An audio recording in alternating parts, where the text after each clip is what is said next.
Hey, what's up, everybody? This is Mumia Obsidian Ali. You know who I am. I need no introduction, right? And you're listening to the Grown Man Hour with my man Bernard Riley, heard weekdays right here on YouTube. What do you think about that? How about that? Now let's get back on with the show. Thank you. All right. What's up, good people? We are back at a different time, coming to you high noon today. See, we already got a few people filing in here. Going to give y'all a chance to get in here before we get deep up into the topic. But as you can see, I'm joined by Mumia Obsidian Ali. This is part 2 of something that we started a couple weeks ago, and we just asked a simple question. Is Derrick Jaxn giving good advice or bad advice? And we watched a few of his videos, broke down and analyzed whether or not we were getting good advice or bad advice, or whether or not women were receiving good advice or bad advice from Derrick Jaxn. If you didn't see it, I think you probably could guess where me and Obsidian came down on that issue. And we're going to be revisiting that again today. We're going to be pulling up some new videos. I grabbed some of his most recent videos and a few oldies, a few classics. I went and dug into the archives and found some that we're going to break down and analyze today. But without further ado, well, before I formally introduce Obsidian, let me shout out a few people that made it in here bright and early before the show started. I see Titan TV in the building. We got that's Rando Calrissian. Is that the Lando changed his name? That's interesting. There's a Lando Calrissian that hangs out in these spaces, but that Rando threw me off. I wonder if that's the same guy, just changed it from an R to an L, or is that somebody who's kind of biting a little bit? I don't know. We'll find that out later. But with Des James in the building, Ty City says, nigga time again. This ain't nigga time. This ain't nigga time. Spartacus Jackson in the building. Paul Johnson, bang, bang. Mr. Bowtie, Green Machine. Like to salute and thanks all your brothers for making it in bright and early. Y'all keep the show going. Y'all the heartbeat of this operation. I'd like to give y'all a formal thanks, salute, and shout out. My man Kenny Conjo made it in bright and early. Says salute Bernard Riley. Salute Bernard Riley. Friday greetings, everyone. Enjoy the weekend. I will certainly try, even though it ain't nothing to do or nowhere to go. Lay up and find me a new movie to binge watch on Netflix. I might do that. Let's see who else made it in the building. Shout out a few more people. Somebody by the name of Intellectual Integrity. I like that name. Sam I Am. And David Monroe is in the building. Mr. Jackson is never everyone. Mr. Jackson is, I think he's saying Mr. Jackson is never right. Everyone knows this. And last but not least, got to give a salute to the general that made it in the building. What's up to you, General? Glad you're in here. And without further ado, we got to bring the one and only Mumia Obsidian Ali into the building. What's going on? Hey! What's going on, man? Hey, you know it. You got it, man. Another day at the office. I disagree with the idea that Derrick Jaxn is never right. That's not true. And I think, I can, probably, as far as straight black guys are concerned, I'm probably the person most familiar with the public persona. I know very, very little about Mr. Jackson's private life. I don't see it as being immediately relevant. So I'm going to confine my statements to his public persona. It's probably a decent bet that as far as a straight black man can, I probably know that persona fairly well. And I don't disagree with I don't agree, rather, with the idea that he's always wrong. No, he does make some legitimate points. They're few and far between. I'll grant you that.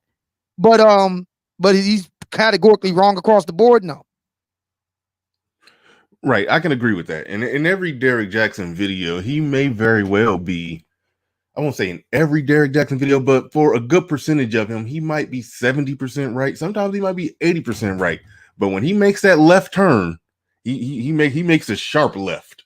And that's typically what I notice with Derrick Jaxn videos. A lot of them, even the ones where he's making sense, there's normally a sharp left in there somewhere. So that's what I said. And then there's the ones where he's just wrong from top to bottom. The entire premise of the video is wrong.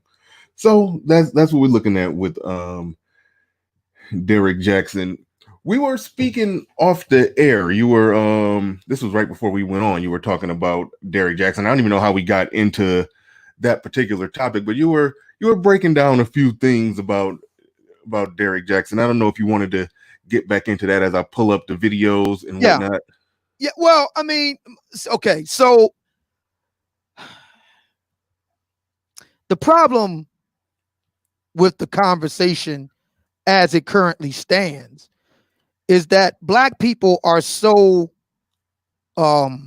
visceral.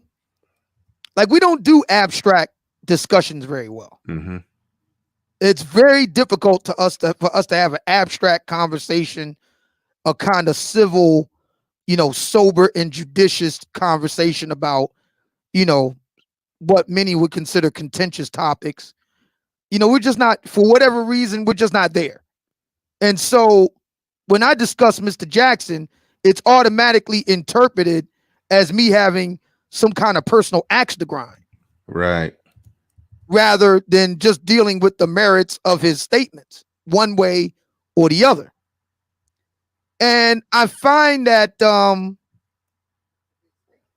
lot of people don't seem to get that when I talk about various people, it may come across as obsessiveness, but I choose to think of it as being precise and focused and really taking my time to go through stuff. I mean, a lot of people, look, Black America doesn't have an appreciation for my skill set. What do I mean by that? If you're a smart guy in Black America, you don't really get a lot out of it. It doesn't, let's just get right to it. You don't get a lot of mating success with it. And as a matter of fact, it may actually work against you. There's not a lot of social cachet or prestige. And again, it might actually work against you. So, really taking your time and digging into topics that are not considered, cricket or legitimate in Black American life. Like, for example, if you're a really smart guy and you devote your brain power, to issues like racism, that's okay. Because that's considered a topic worthy of investigation and inquiry. But if you use your intellect in areas that I have, that's bound to get you in a lot of trouble. And so,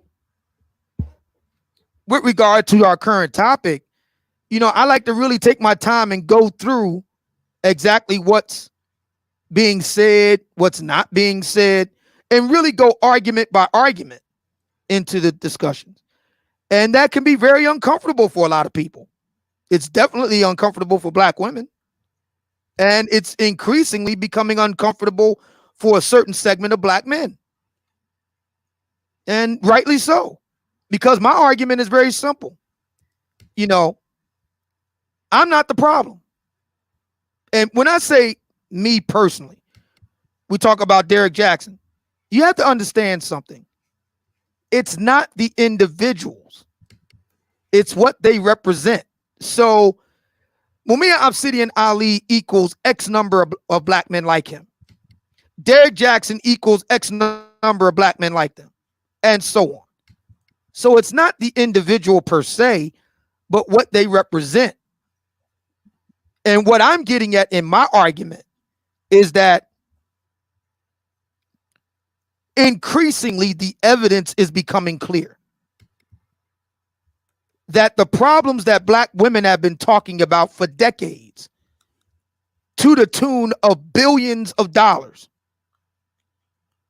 are not problems that Black men like me have created. They're problems that Black men like Derrick have created. And we know this is true because Black women, when pressed directly, won't say it. They'll demur from it. They'll get completely quiet. they'll try to say, well, Derrick, all black men are the same. All black men do the same thing. Well, wait a minute. We just made the distinction that clearly all black men are not the same. Hence the term select and non-select.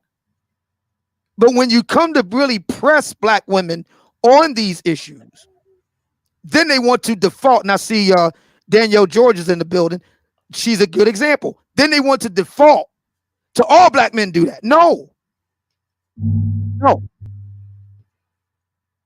So we're slowly, getting through the layers. It's taking me 5 years to get to this point. And we're slowly getting down to the white meat, as I like to call it. We're slowly getting to, the actual problem here. It's clear to me that all black men are not the same. Therefore, all black men cannot be held accountable for whatever problems black women have in their lives to the tune of billions of dollars. So it's clear to me we need to find out who are causing the problems in black women's lives that they're willing to spend money they don't even have to talk about. Who are they talking about? I did an article for this gives me a really good chance to plug let me get my echo box right here. The Black Manosphere Journal over on Medium. I got a new little magazine that I just started. It's called the Black Manosphere Journal. And we've been working on it, me and some other buddies. We've been working on this for the past month or two. And finally launched it earlier this week. And the link to the article will be running in the chat room. Y'all head on over, check it out. Give me a clap. I really appreciate it. Buy me a coffee. Just read the article. You'll see what I mean. And my article is a retrospective of Feminista Jones. By the way, I want to give a big shout out to Mr. Aaron G. Fountain. He's the reason why I wrote the article. He's going to be the reason why I'm going to be writing a lot of articles over at the Black Manosphere Journal over on Medium, because he brought something to my awareness that I had completely forgot about, and that was this Twitter rant by Jones about me 5 years ago. And so it gave me the chance to revisit her words and 5 years later and just ask some questions. So I would like to, as a prelude to what we're going to be talking about today. The argument goes like this. I wasn't talking to you. I don't want you. You ain't nobody, blah, blah, blah. Okay, great. So, Miss Jones, you're appealing to black men to intervene on behalf of other black women when they're being harassed on the street. That's fair. Okay. You made it clear you don't want me to intervene. Fair enough. So my question becomes, who do you want to intervene? Because, if you'd have did this thing and it was just, she was talking to other black women, okay, no problem. But that's not the case. Wait, hold on real quick. You said she made it clear that she didn't want you to intervene. Well, she didn't want to talk to me about the issue. Okay, gotcha. And my question becomes, okay, so what brother has she talked like me about the issue? I could find no evidence of it. And this is somebody who's done many, many interviews in the intervening 5 years since. I can find no interviews that she's dealing with brother like me. Fair enough. So my question becomes, who is Miss Jones talking to in her hashtag campaign about street harassment? Sounds to me she wants a certain type of black man to intervene, but she's just not saying it, which raises a whole nother round of questions for me. Recall earlier this week, Mr. Tar Dallas's testimony. And, I have a lot of respect for Tar Dallas for reasons that you might consider, like, why would he say that? See, Tar Dallas isn't very bright, and therefore she doesn't have enough smarts to bullshit herself. Whereas a sister like Feminista Jones is just, she's not as smart as she thinks, but she's just smart enough to bullshit other people into bullshit herself. Now, she doesn't bullshit me. And so who is she asking for help? Let's do it another way. Let's turn this around, Bernie, if I may. Mm-hmm. So when black women complain about the harassment, right? Now, the old adage goes, when you pray for rain, you got to deal with the mud. But that's not how a lot of women, in this case, black women, because this is a black show, we're dealing with black people. So I'm going to focus on black women. What they really mean when they get dialed up is they want certain black men's attention. They don't want all black men's attention. They don't want the non-select guys' attention. They want certain black men's attention. Okay, fair enough. One of the videos I got ready kind of deal with that. That's interesting. All right. So here's the trick. Here's the trick. If you want certain black men's attention, right? Why aren't you putting yourself, rather, if you're a black woman for whom this applies, okay. So why aren't you putting yourself in those areas where those type of black men are? I mean, why are you in the Bronx whining and bitching and moaning that the brothers that are the ballers and the movers and shakers of New York City ain't checking for you? Well, duh, they ain't gonna be in the Bronx. They're gonna be in Harlem. They're gonna be in the ritzier parts of Harlem, and then other parts of Manhattan. They ain't gonna be in the Bronx. They don't do that.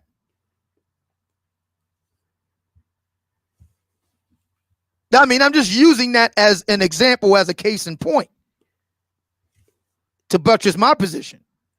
I don't have a problem with who black women want to be with, or the attention of black women they want. That's fine. But why aren't they much more direct about it? See, it seems to me what black women want is for the guys they don't want to kind of see themselves out the door, to just know that and just kind of see themselves out until they need them to do something. Which brings up a whole nother, range of questions. We had discussions earlier this week. I don't want to mention any names, please, because we don't want to run the risk and mess around and summon the Kraken. Right. So, but one of the questions that I asked was, okay, if cheating can save a relationship, all right, so what are we saving? Exactly what are we saving? I couldn't get a straight answer to that question. And it's the same thing here. When black women are complaining about black men, we need to start getting real specific about who are being complained about. Because it's clear by black women's own statements that not all black men are the same, except when it's time for black women to be honest about who they're talking about. Then all of a sudden, all black men are the same.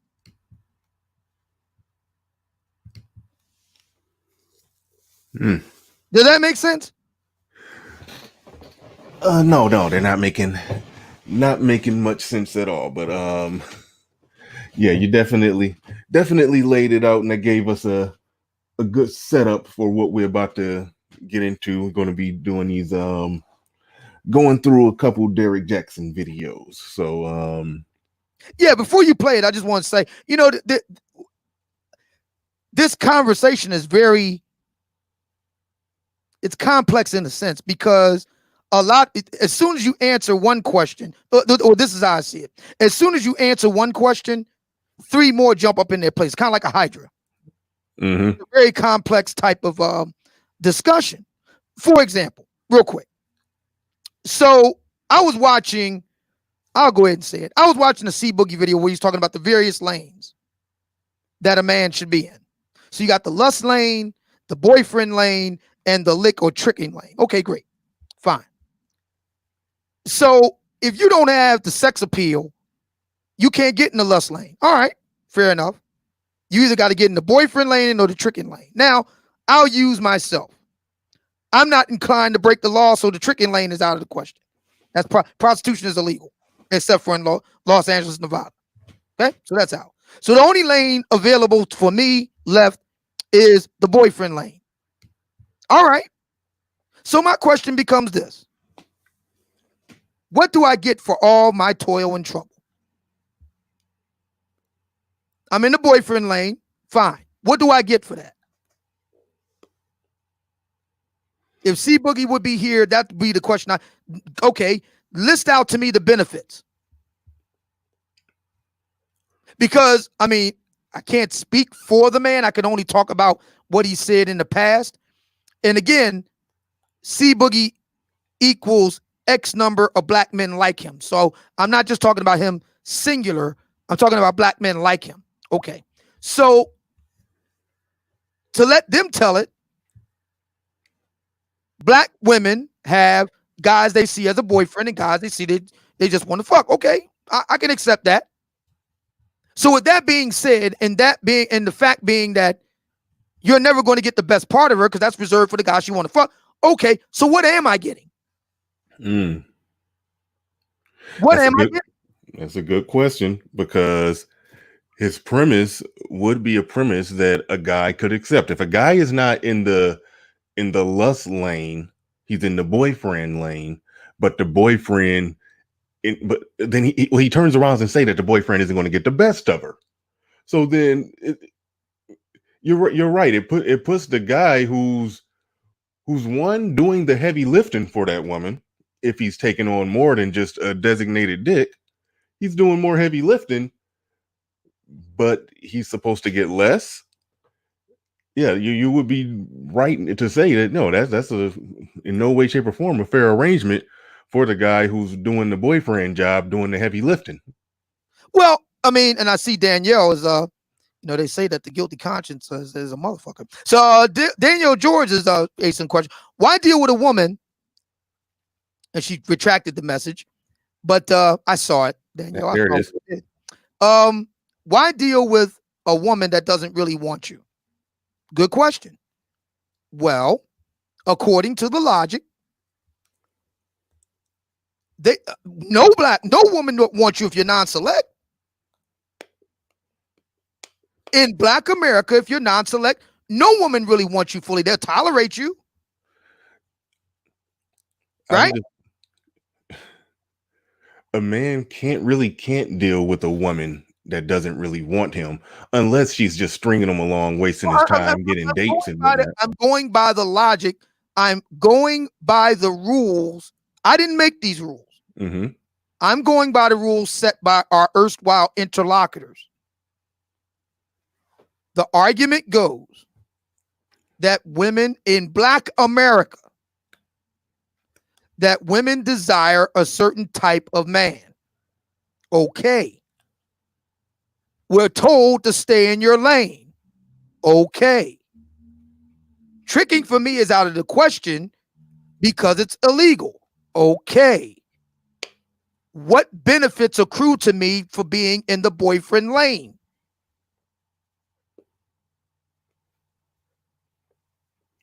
I wonder if she realized, because right now she just said, go where you're celebrated. I wonder if she, I was just about to say that. I wonder if she realized that that's not answering his question. Let's try this again. There are 3 lanes: lust lane, boyfriend lane, lick or tricking lane. Okay. Lust is out of the question for me.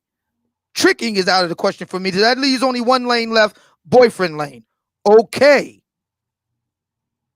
Black women have a certain sexual desire for a certain type of man. You're never going to get the best of her because you're a non-select guy. You got to be in the boyfriend lane.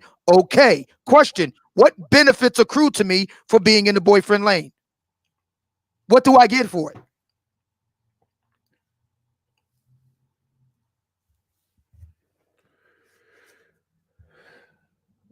That's a question Sister George can come up and answer if you want to answer that question.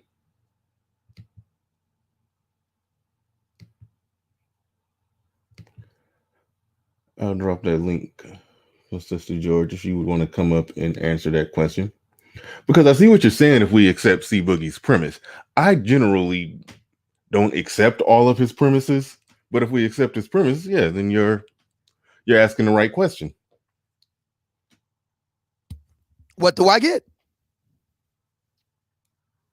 The argument goes that you're not going to get the best of her sexually because you're not the guy she lusts after. I accept. So what do I get? Let me play with his logic.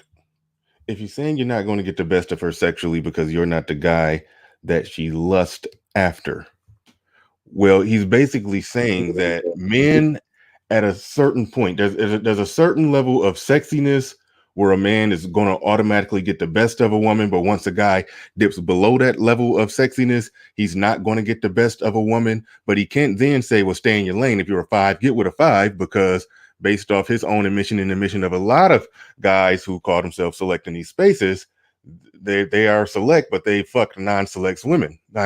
So we know that women who are 5s, shout out to Tyra Dallas, she can get dick from guys who are 7, 8s, and 9s. And she's not alone. So, and we have independent, verification of that. I mean, we can go into the examples, but I'm just asking a simple question. Okay, boyfriend lane. What benefits accrue to me? Yeah, before I pass it to Sister George, I just want to say if we follow C Boogie's logic all the way to his logical or illogical conclusion, he's basically saying the non-select guy or the guy who isn't deemed as sexy by women is automatically screwed no matter what. He's not going to get the most out of a woman. And I see Miss JV Dessalines is in the building. Miss JV, I did see the video that you inquired about. I'll be in touch with you to let you know my thoughts about that. I just wanted to let you know that I did see it. I didn't blow you off. I did take the time to look at it, and I see you have another one up. So I'll look at that as well as the weekend is getting underway. She said C Boogie's premise would require all women to be viable and lusted after equally, which is completely untrue. That has nothing to do with my question, with all due respect. I'm not saying that what you're saying is wrong. It doesn't have anything to do with my question. Let's try this again. According to C Boogie's logic, there are 3 lanes that you need to get into: the lust lane, boyfriend lane, tricking lane. Tricking is out of the question. It's illegal. I don't have the sex appeal to get into the lust lane, so that only leaves the boyfriend lane. Fair enough. Question: what benefits accrue to me as a non-select guy boyfriend? Knowing that A, black women have a certain archetype of man that they lust after inherently. B, black women are not above cheating on me. So what do I get? Sister George, you can answer that one. Hey everybody, how y'all doing? Doing great. Good. To answer Obsidian's question, I kind of feel like the lanes are subjective to everybody. If you're saying that you're in a boyfriend lane as a non-select guy, then I'm trying to understand, why would you be with someone who would consider you non-select in the first place?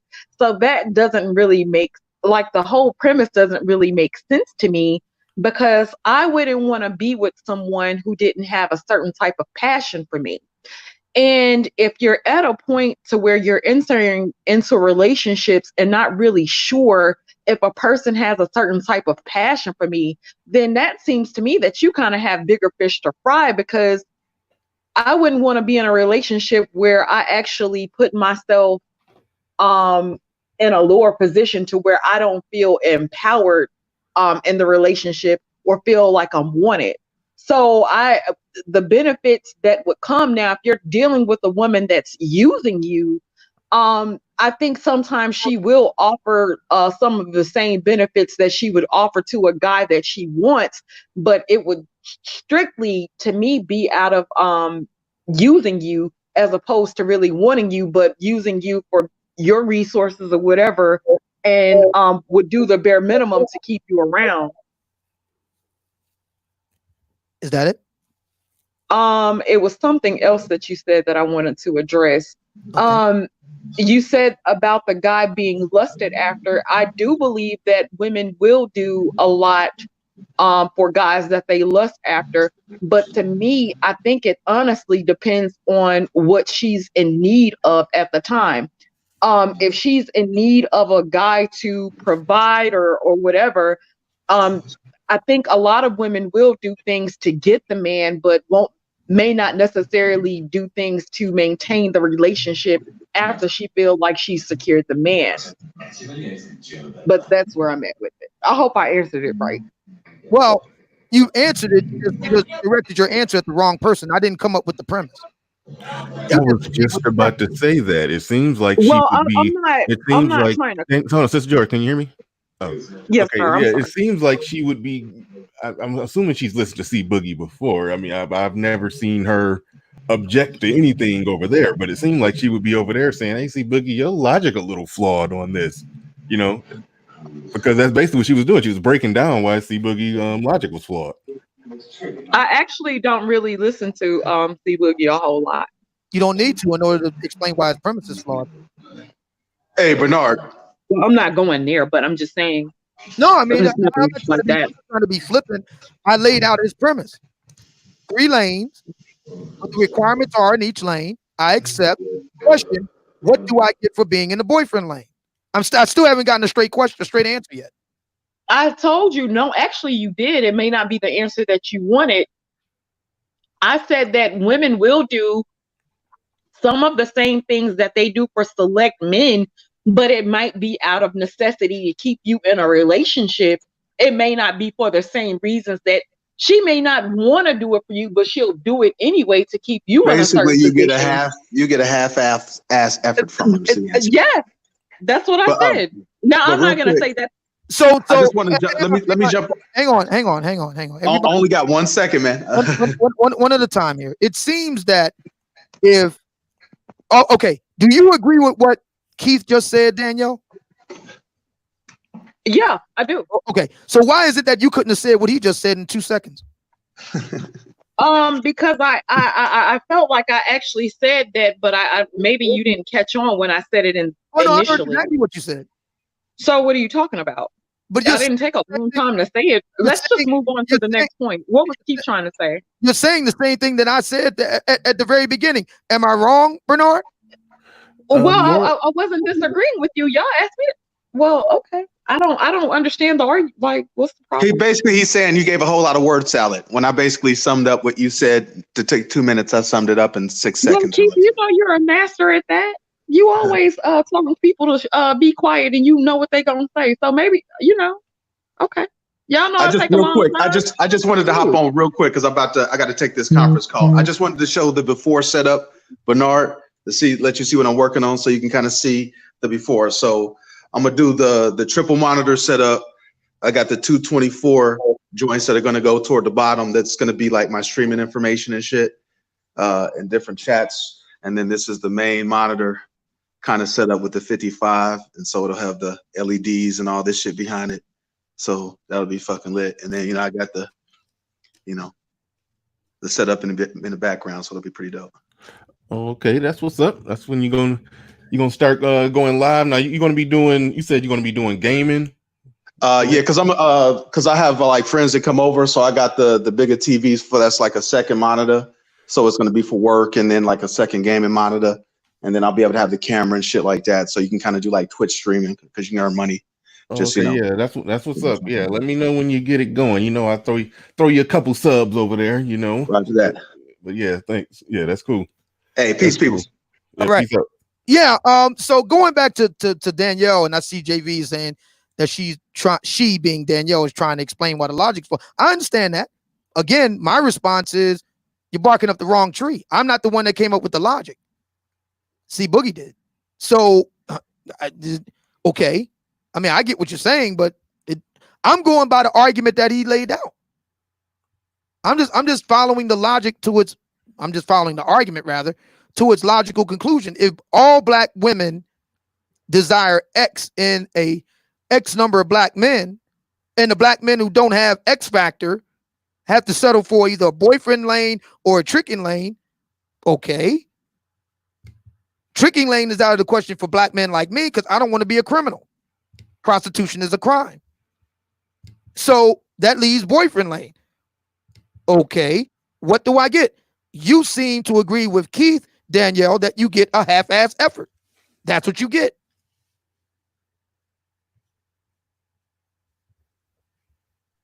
Yes, I agree. A half-ass effort. Okay. I mean, I don't know anywhere in life where you're expected to put up, 100% effort to get at best 50%, result or benefit. I just don't know where else in life that's supposed to be the case. Maybe you do. I just don't, or maybe Bernard does, but I don't. No, I don't know a place where that makes any sense. But like I said, I reject the initial premise of what C Boogie is saying. So I don't, I can't rock with it. I think a woman with her, okay, here's the dynamic of the dating game. A woman with her head on straight who happens to be on the more the more non-select side of things. If she gets with a non-select guy who's willing to commit to her, she's going to do everything she can. She's going to give her all for him. Yeah, some tall 6-pack dude probably get her juices flowing more, just like some Instagram model, get him aroused more. But at the end of the day, if they together and they gonna do what they got to do to make each other happy, that in a fairly healthy way in a way that's conducive to a healthy relationship. That tends to be how it would generally work. But then there's the chicks who have an inflated, self-worth, I should say, or they overappraise their looks because they got so many dicks being offered to them, or they can get dick after midnight from a select guy, but they can't get commitment or relationship, but they want that guy to act right for, what did she say, Obsidian, 90 days? That's right. 30. Yeah. So they end up in that category, and that's why they probably fucking over the guy that they probably should be with while trying to get some select guy who they could only be a rotation member of to act right. That's the dynamic that's going on here. And that's the part where C Boogie is saying what C Boogie is saying is true, because it's more of a situation where you got women who because they can get that lustful itch scratched by a more select guy, the guy who actually is on par with them, they can brush him off. So it's like, so yeah, a non-select guy will end up in a situation where he stayed in his lane. He's with the woman who's comparable to him, but he's still not getting that full everything that he should get. But without further ado, also before I shout out Angry Man and read his comment here. The Mac the Trucker sent the oh shit, I just scanned what he said. The Manta Trucker sent the super chat. I didn't formally thank you out loud. Somebody else sent one. I thanked you in the comment section, but thank y'all. I appreciate that. But oh shit. The true answer is that would be really interesting. Sister George. I need to read what Angry Man said first. He said the true answer is you get nothing because the woman is using you in that scenario. It's not a fair exchange, and she knows that. Hence the bimbo babble. I think he's referring to you, Miss Danielle George. Yeah, and I think he's being quite ignorant, because if we go by Bernard's premise that Bernard just laid out, then a lot of people aren't with perfect tens, or with now you can have some desire for people, but you may not all the way have like sometimes your lust can be different for your partner than somebody you might see on Instagram, because the person on Instagram might sell sex, so that might cause you to be a little bit more lustful. But Angry Man is definitely welcome to come up and we can talk about it, because I'm about to wear. There go that little splash of fuckery. Angry Man is welcome because to come up. What? You hold on. Did you just made it seem like you call shots on who welcome to come up here? Oh, I'm so sorry. I had got out. I'm so sorry, Bernard. I had got beside myself. I apologize for that. But Angry Man is killing me, because it's like, I'm not saying. I'm saying that people do certain things to make relationships work. And so if Angry Man is sitting up here telling me that men and women haven't settled for years and stayed in marriages for years and years on top of years, then Angry Man's full of shit. So that's all it is to me. All right. Well, the link is in the chat, Angry Man, if you wanna come up. Well, while we wait for him to do that, because I don't want to get into it until he gets here. We got plenty of time all afternoon, right? Ms. JV Desaline says, in summary, by C Boogie standards, men like you, meaning me, would be in the boyfriend lane with a jawline nigga on the side. Okay, so that brings up another point. Seems to me in the boyfriend lane, you can't expect loyalty for the reasons that JV Dessalines just noted. Yeah, but yeah, that's another thing. Yeah, if you follow C Boogie logic all the way home, then it wouldn't be any the boyfriend should have no expectation of loyalty because it's all about lust. So do you see how I'm tying these two together? The C Boogie argument with the earlier argument from earlier this week and going over to Daniel George's show earlier this week. What are we saving? Cheating can save a relationship. Okay. What are we saving? On the other side, 3 lanes, boyfriend lane is one of them. Okay. What do I get for being a boyfriend? What benefits accrue to me? Or are we saying that I should expect no benefits because I'm a lowly non-select guy and beggars can't be choosers? I mean, if that's where we're at with it, I say let's just be balls out with it. Or do we believe that the non-select guys shouldn't even have the right to know and shouldn't have the right to make a choice? What are we saying? I don't know. I don't know how anybody could say that everything that you just laid out right there, but then still be against SYSBM. That's another topic to throw out there. But I don't know how somebody could be against both, because if it's that bad as what you laid out describing what C Boogie is talking about, then somebody should definitely go somewhere else to another market. But without further ado, Angry Man has joined the panel. Hey, what's going on, man? What's up? Salute to the Angry Man. Hey, Angry Man, how you doing? Angry Man, are you there? I think he might have to unmute his mic. No, What's going on, fellas? Hey, what's up, man? What's going on? Not much. Same old, same old.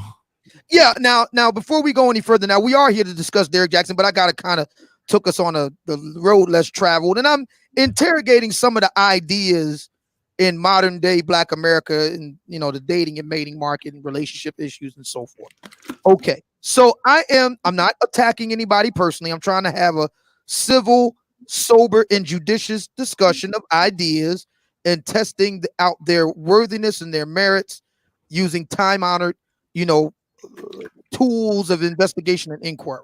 So C Boogie says, you have 3 lanes, you got to stay in your lane. All right. Lust lane, boyfriend lane, tricking lane. Okay, fine. I accept. If you don't have what it takes to be in a lust lane, you don't want to do tricking, got to get in the boyfriend lane. Fair enough.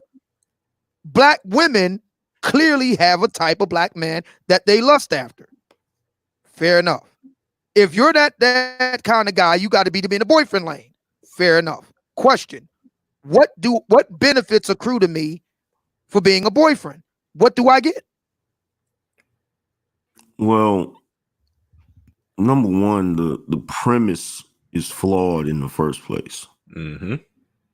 Because you could be, number one, you don't, when you're talking about what BGS would call the diesel, which is women who exchange sexual favor for money directly, like a direct transaction, like, for a fact, I'm giving you money and you're giving me sex in return. That shouldn't even be classified as a relationship. That's strictly that's in its own little category. So you push that out the way.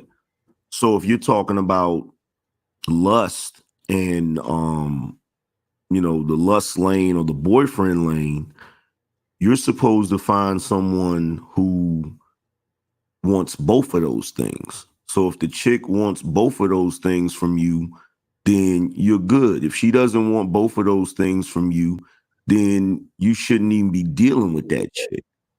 You're playing the sucker if you are, because if you're dealing with a chick that is only with you for relationship shit, like what Obsidian was just breaking down, you know what I'm saying? He's not getting anything in that situation. Like if it's the Beta Bucks type situation, that's not an equal exchange. So you're not getting anything in that situation. And what most people don't realize, even the guys that are considered quote unquote select, if she's using you for lust, you're also not getting a fair exchange. Like in either situation, you're being used.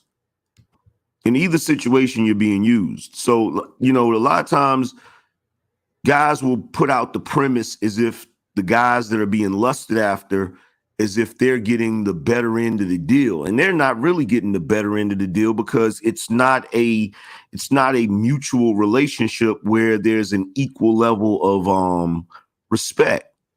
It's just, oh, well, she's with him because she wants dick from him. Like it's bullshit. It's this fucking trick bag that modern day women have put men in, because it starts from the premise that she's actually giving you something when you have sex with her, or it's a privilege that you're even with her, as if she's not getting anything out of the situation. So from the start, you're already, if you're meeting somebody, you're going out on a date and things of this nature, you're already starting off on equal footing.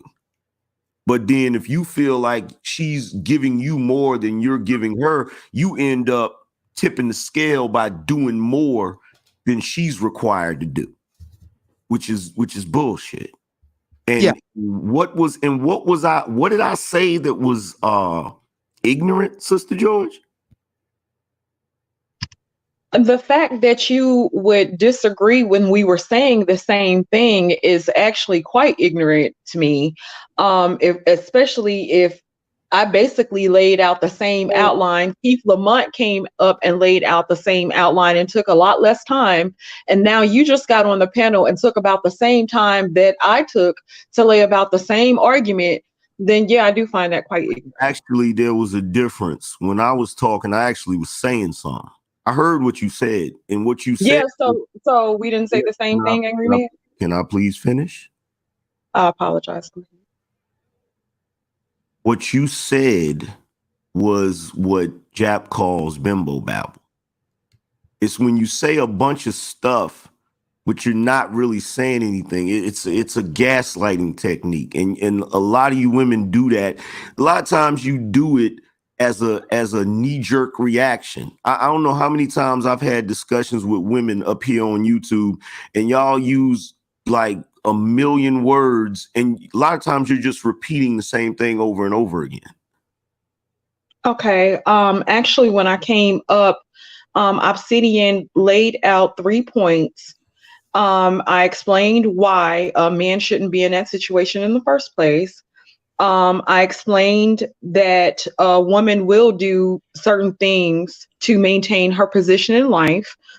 Yeah, so I feel like it wasn't bimbo babble. I felt like I answered Obsidian's question directly. I don't really feel like it was bimbo babble, but we all have our opinions. Fair enough. Well, I'll tell you what then. Can you admit that in this day and age, you have far more women than in the history of the world manipulating men just for the sake of their own benefit instead of trying to have mutual relationships with men? I actually will disagree with that. I will say that let me finish my point. Not even in this day and age, I will say that women have always been manipulative. I will say in this day and age that men are finally waking up to women's manipulation. No. No. See. And that's what I was talking about right there. That right there. Now, what you just said to the average person listening, in the chat room that's not picking up on it, you just said some bullshit that just excuses female behavior for this day and age. How is saying that women have always been manipulative and saying that men are waking up to their manipulations and understanding their manipulations more? I'm saying women's nature has always been there. Men have not always been privy to. Hold on, Sister George. He was going to explain why it was bullshit without you reiterating what you said. So I'm afraid he was going to explain it. Yeah. Okay. It's not. Here's the thing. This is what I said. What I said was, will you admit that in this day and age, women are more prone to manipulating men in a way where they only benefit more than they used to back in the day. Now, what you said was women have always been manipulative. I never said women weren't always manipulative.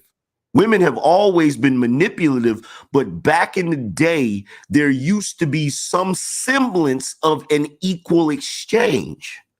That equal exchange does not exist anymore. Nowadays, men are expected to do the same things that we have always done throughout the history of the world, which is to provide, protect, procreate, all of that good shit. We live in a day and time now. What would say, huh? What I would say, Angry Man, is that your argument is half right, because we know that some black men don't have to do any of that. So my position is, all right, I mean, because C Boogie's premise is we're going round and round and round, and we just need to accept the world on its terms. Fair enough. Well, all I ask is technically, that's not true. There are guys that don't have to do anything, but those guys do not live comfortable, happy lives. They pay. There are guys that are what you would call, I guess, a hobosexual or whatever, that, you know, sits on the couch and plays video games or whatever. That dude may not pay monetarily, but he's paying mentally because his life is a living hell. She's going to come home and fucking chew him out and berate him and tell him that he's a fucking loser and some more shit. So he's paying in one way or another.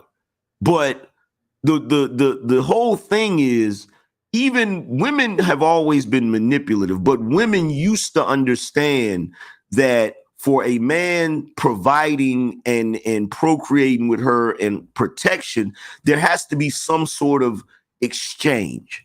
Nowadays, women expect those same things without an exchange. They expect those things. In fact, they've even maneuvered things in a way where you can't even expect women to do womanly shit anymore. Now, in that premise, real quick, I will agree with that. Before you respond, Sister George, I want to say thank you, Marco Grande, for that super chat. He says, my motto, undefeated. Talking to old hoes is useless. Actually, Marco Grande, I would challenge that, Marco Grande, because if this was a conversation where we only focused on women above a certain age, I would agree. But this is not that conversation. This is something that's universal among black women, irrespective of age. With all due respect, I would disagree. J3 says, between Angry Man's and the old man's doomsday preparation advice, I'm ready for the second wave of the coronavirus this fall. Thank you.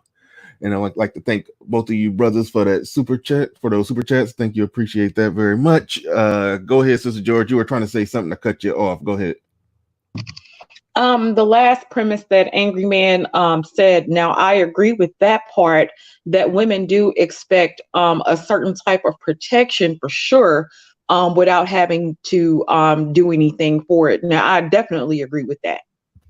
Gab Talk has something interesting to say in the chat room. He says some women want men they can take care of and use as a tool and treat like they're babies, and then get mad that they're doing it. That may indeed be true, Gab Talk, but that's not my question. You still didn't answer my question. Isn't it interesting how very Angry Man notwithstanding, such a very simple question gets all these responses that actually don't have anything to do with my actual question? Yeah, because the reason why that happens is because no one wants to address the issue head on, which is, in this day and age, most men, when they interact with black women, they are being robbed.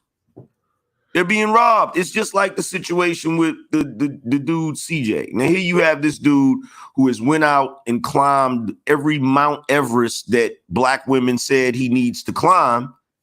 And he's the type of dude that will go on a date with a black woman and she'll be asking him about all his credentials, but she won't expect that she has to do anything. And that was the main reason why they were chewing him out. because they feel like we don't have to do anything. We shouldn't have to do anything. You guys have to do everything. So the whole premise of these 3 lanes, which I completely disagree with, Right. but because that's that concept is coming from what women do and not what actually is, because the guy doesn't have to accept either of those lanes. Oh, and now I definitely agree with that. But again, I mean, see, my thing, Angry Man, is, and we're going to get to the Derrick Jaxn piece momentarily. For guys who say these things, they have a right to say it. I'm just, trying to interrogate their logic. I'm like, all right, fair enough. It seems, and I'm playing possum here because I already know the answer. The answer is nothing. The answer is, if you're a non-select guy, let's just go ahead and say this. You need to be happy you getting something, because anything beats a blank. There, I said it. Yeah, and the thing about it is, no one wants to say that, because that kind of kills the illusion. It kills the magic trick or the con. So if you say that, it takes all of the fucking steam out of it, or the mystique behind it. That's looking behind the curtain. You're not supposed to do that. Pay no attention to that man behind the curtain. And that's the reason why I said what I said to you, Sister George, because you're a woman and you know that curtain exists, and you've probably used that curtain from time to time, even if you don't want to admit it here. Nah, I've learned a lot about admitting shit on this show. Ain't that right, Bernard? Yeah, you've admitted a thing or two. Talked yourself into a circle or two. Yeah, that's okay. Yeah. So I mean, with that being said, I guess we can go to the Derrick Jaxn videos, because see, my position is this: when black women complain about the black men who fucking them over, they ain't complaining about the guys like me, by definition. You can't be both non-select and a fuckboy at the same time.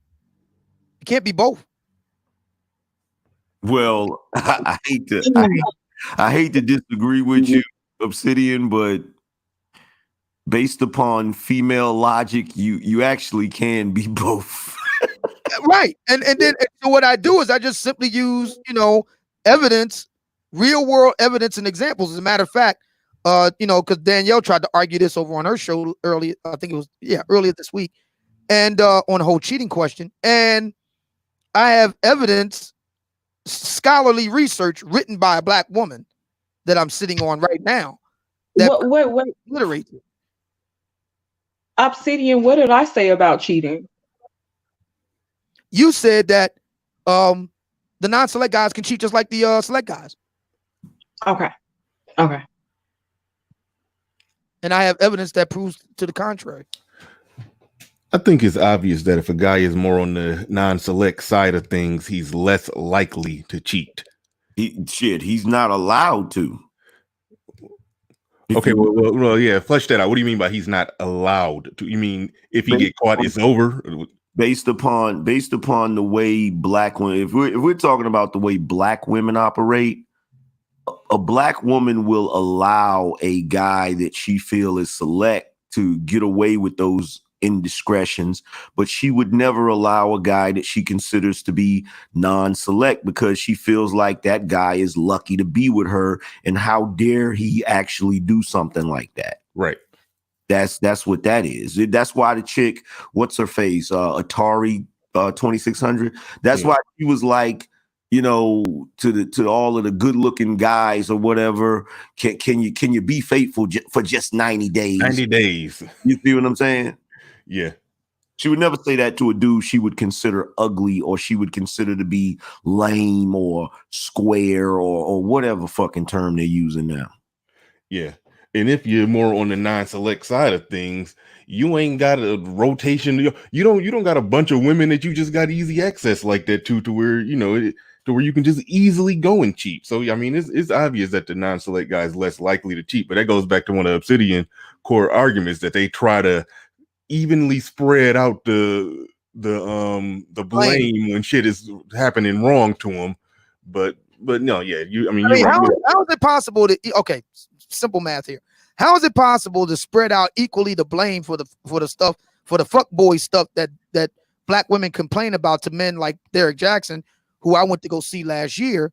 I mean, okay, let me put it this way. Last year I went to go see Derrick Jaxn. A year ago, May. Question and answer time comes up. It's Derrick and Stefan. Black woman after black woman goes up to ask their questions. Questions like, where are all the good men? Questions like, I'm going through it with my baby daddy. All this stuff. Not one of them said, you know what, Derrick and Stefan, these short guys, man, they're always, nipping at my heels. They always give me a hard way to go. They're decent guys. I just don't want to be bothered with them. What do you think I should do about that? Not one black woman said that. Not one. Of course not.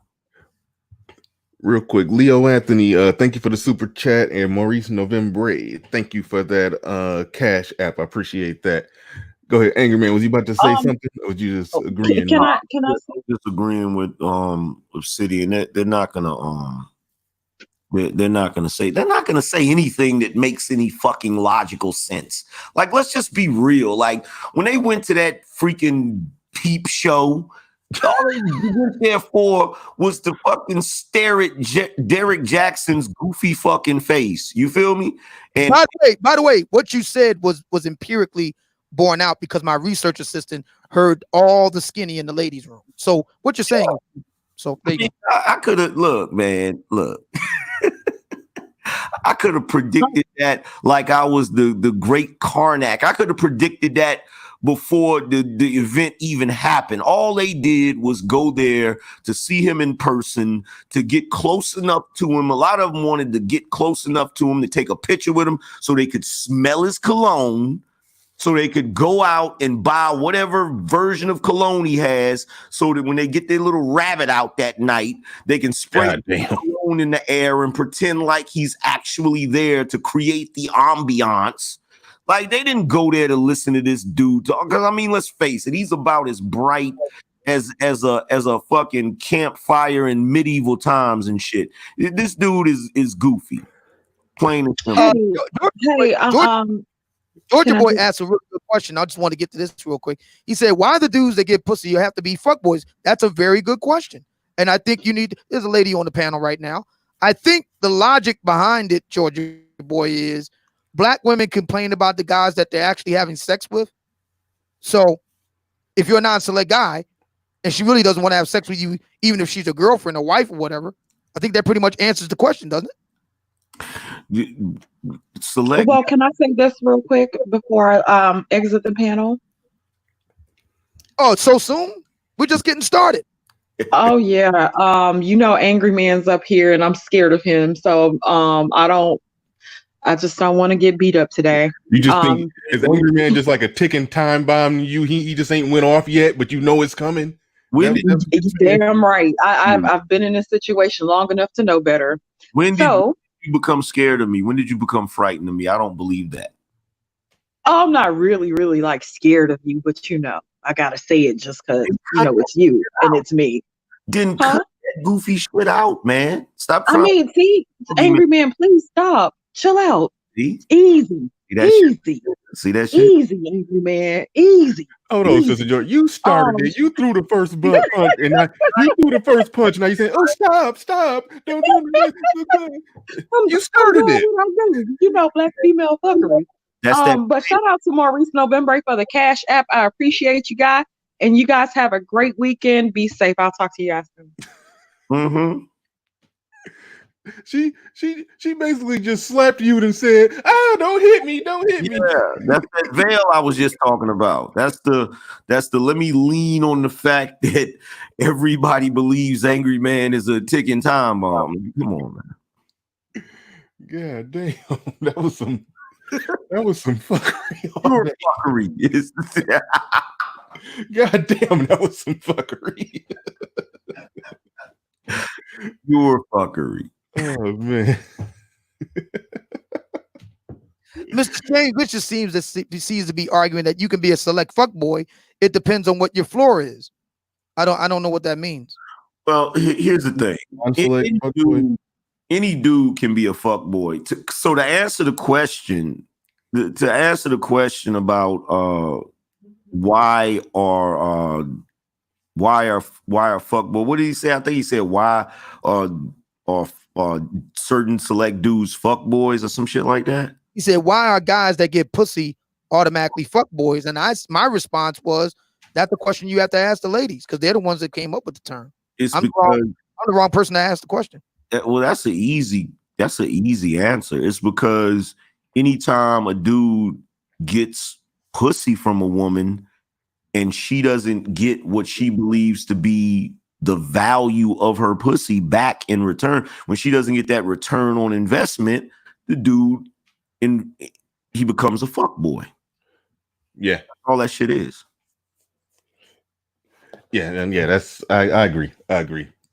It's simple. If you getting pussy from women, you're in position to be a fuckboy. I mean, if you just abruptly end it in your mind, she's a fuckboy. And if you getting pussy from a lot of different women, you abruptly end in a lot of casual sex situations. So you're obviously in a position to be a fuckboy. That goes back to what Obsidian says. There's no such thing as a non-select fuckboy, because if you're not doing a whole lot of random fucking, it's hard to randomly fuck women over. So yeah.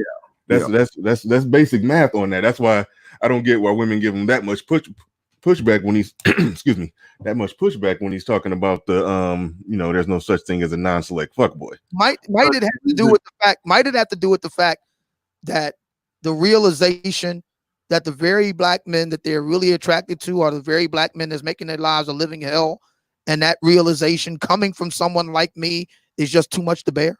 No, it's even deeper than that. That's part of it, but it's even deeper than that. See, when you point out that it is the guys that they are getting with that are fucking them over, literally, from their premise, you're actually pointing out their bullshit choices. And in order for them to hide behind their choices and pretend as if they're not making, they have to pretend that they're not making the fucked up choice. They have to pretend that they made a sound decision and the dude just turned out to be a fuck boy. So if you come along and say, well, these are not non-select guys that are doing this to you, that busts up that whole theory. Well, okay. So Mr. Shane Vicious says, if you're a non-select and you're willing to say whatever to bang 2 and 3s, then you can be a fuckboy. Not really, because a 2 and 3 is kind of like the female side of the non-select dude. I can tell you this: there were no Megan Goods at the event that I attended last year with Derrick Jaxn. I can tell you that. Of course not. There were a lot of chicks closer to 2 and 3 than there were to Megan Good. Of course, they're not gonna look. Okay. Look, first of all, pretty women do not really go for Derrick Jaxn's bullshit, and the reason why is because they don't have to. They can get men. So yeah. So and Jedi Max said, "Fuckboyism has no race, height specifications, or aesthetics." Well, we're talking about black people. So your comment has no meaning in a context with a black man that has a black show that's aimed at black people. Having a United Colors of Benetton approach has no meaning. Well, first of all, here's the thing. You're talking. First of all, you're in the chat room talking about a term that was created by black women. So, based upon sound logic, a fuckboy could be a person, place, or fucking thing with them. A fucking fire hydrant can be a fuckboy. So basing your opinion about fuckboys on the definition that in the term they created is not going to be logical in the first place. If you're a dude, let's say for argument's sake that you're a guy who's just a bachelor and you go out, having a good time on the town, and you meet some random chick and she's digging you or whatever. She's like, hey, let's go have some fun or whatever, right? And y'all go in the car and y'all have sex in the car or whatever, and she enjoys it, right? She enjoys. Matter of fact, no, let's start off with she doesn't enjoy it. She doesn't really enjoy it. She thinks you're a minute man and all of that shit. And so that goes in the vault as just some fucking indiscretion, some little goofy situation, and she never wants to talk to you again. So you try to call her the next day and she ghosts you. Guess what? You're not a fuck boy. You know why you're not a fuck boy? Because he's not pursuing that shit. But let's take the scenario and change it. Let's say you go in the back of the car and you dick her down and she loves it, enjoys it, and she thinks you're a good looking guy or whatever. And then she's waiting for you to call the next day and you don't call because you were under the understanding that this was just a one night thing. This was just a fling. You're a fuck boy now. So that definition is subjective. Right. And Georgia Boy says, so all y'all willing to join in with the fuck boys if you can fuck the same woman they fuck at the same rate? Sure. Sure. Why not? That would be a truly equal exchange. I mean, my position is, Georgia Boy, why are we so cool with a certain segment of black men getting completely substandard shit? That's my question. Why do we have a problem with those black men saying, you know what? This isn't a good deal for me. I'm out. Why does that bother us so much? That's my question. All right. We ready to roll this tape? Yeah. On this Derrick Jaxn. Marco Grande, thank you for another super chat. He said, old women worthless. Most of you refuse to learn. Thank you for the super chat. I appreciate that. And we're about to roll the tape. Now, I did listen to this one in advance. The first half of it, it's all right. He ain't saying nothing crazy, but he takes a sharp left turn towards the end of this. Now, can I give a disclaimer before you start playing this? Yeah. I just want to let you and Obsidian know that I'm going to try to sit through this. However, if you see me dip, it's because I pulled the eject button because I couldn't take it.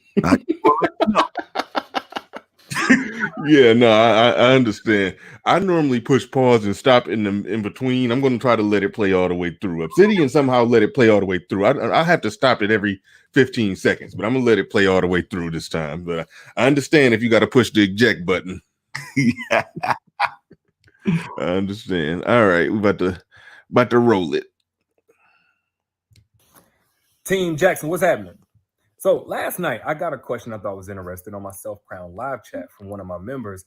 And she asked, why is it that her guy would just flip this switch into this chronically unhappy, dissatisfied, nitpicking, complaining person when she's doing absolutely nothing different than what she was doing in the very beginning? Like, she's been consistent. She's not changed up. She hasn't fallen off or anything like that. So why is it that a guy would do that? And her first thought, of course, was that he's probably cheating, got another woman. So she wanted me to confirm it or not. And the truth is that could be, one thing. But I think there are 4 more reasons why a guy may do something like that. So I'm going to just give y'all all of them.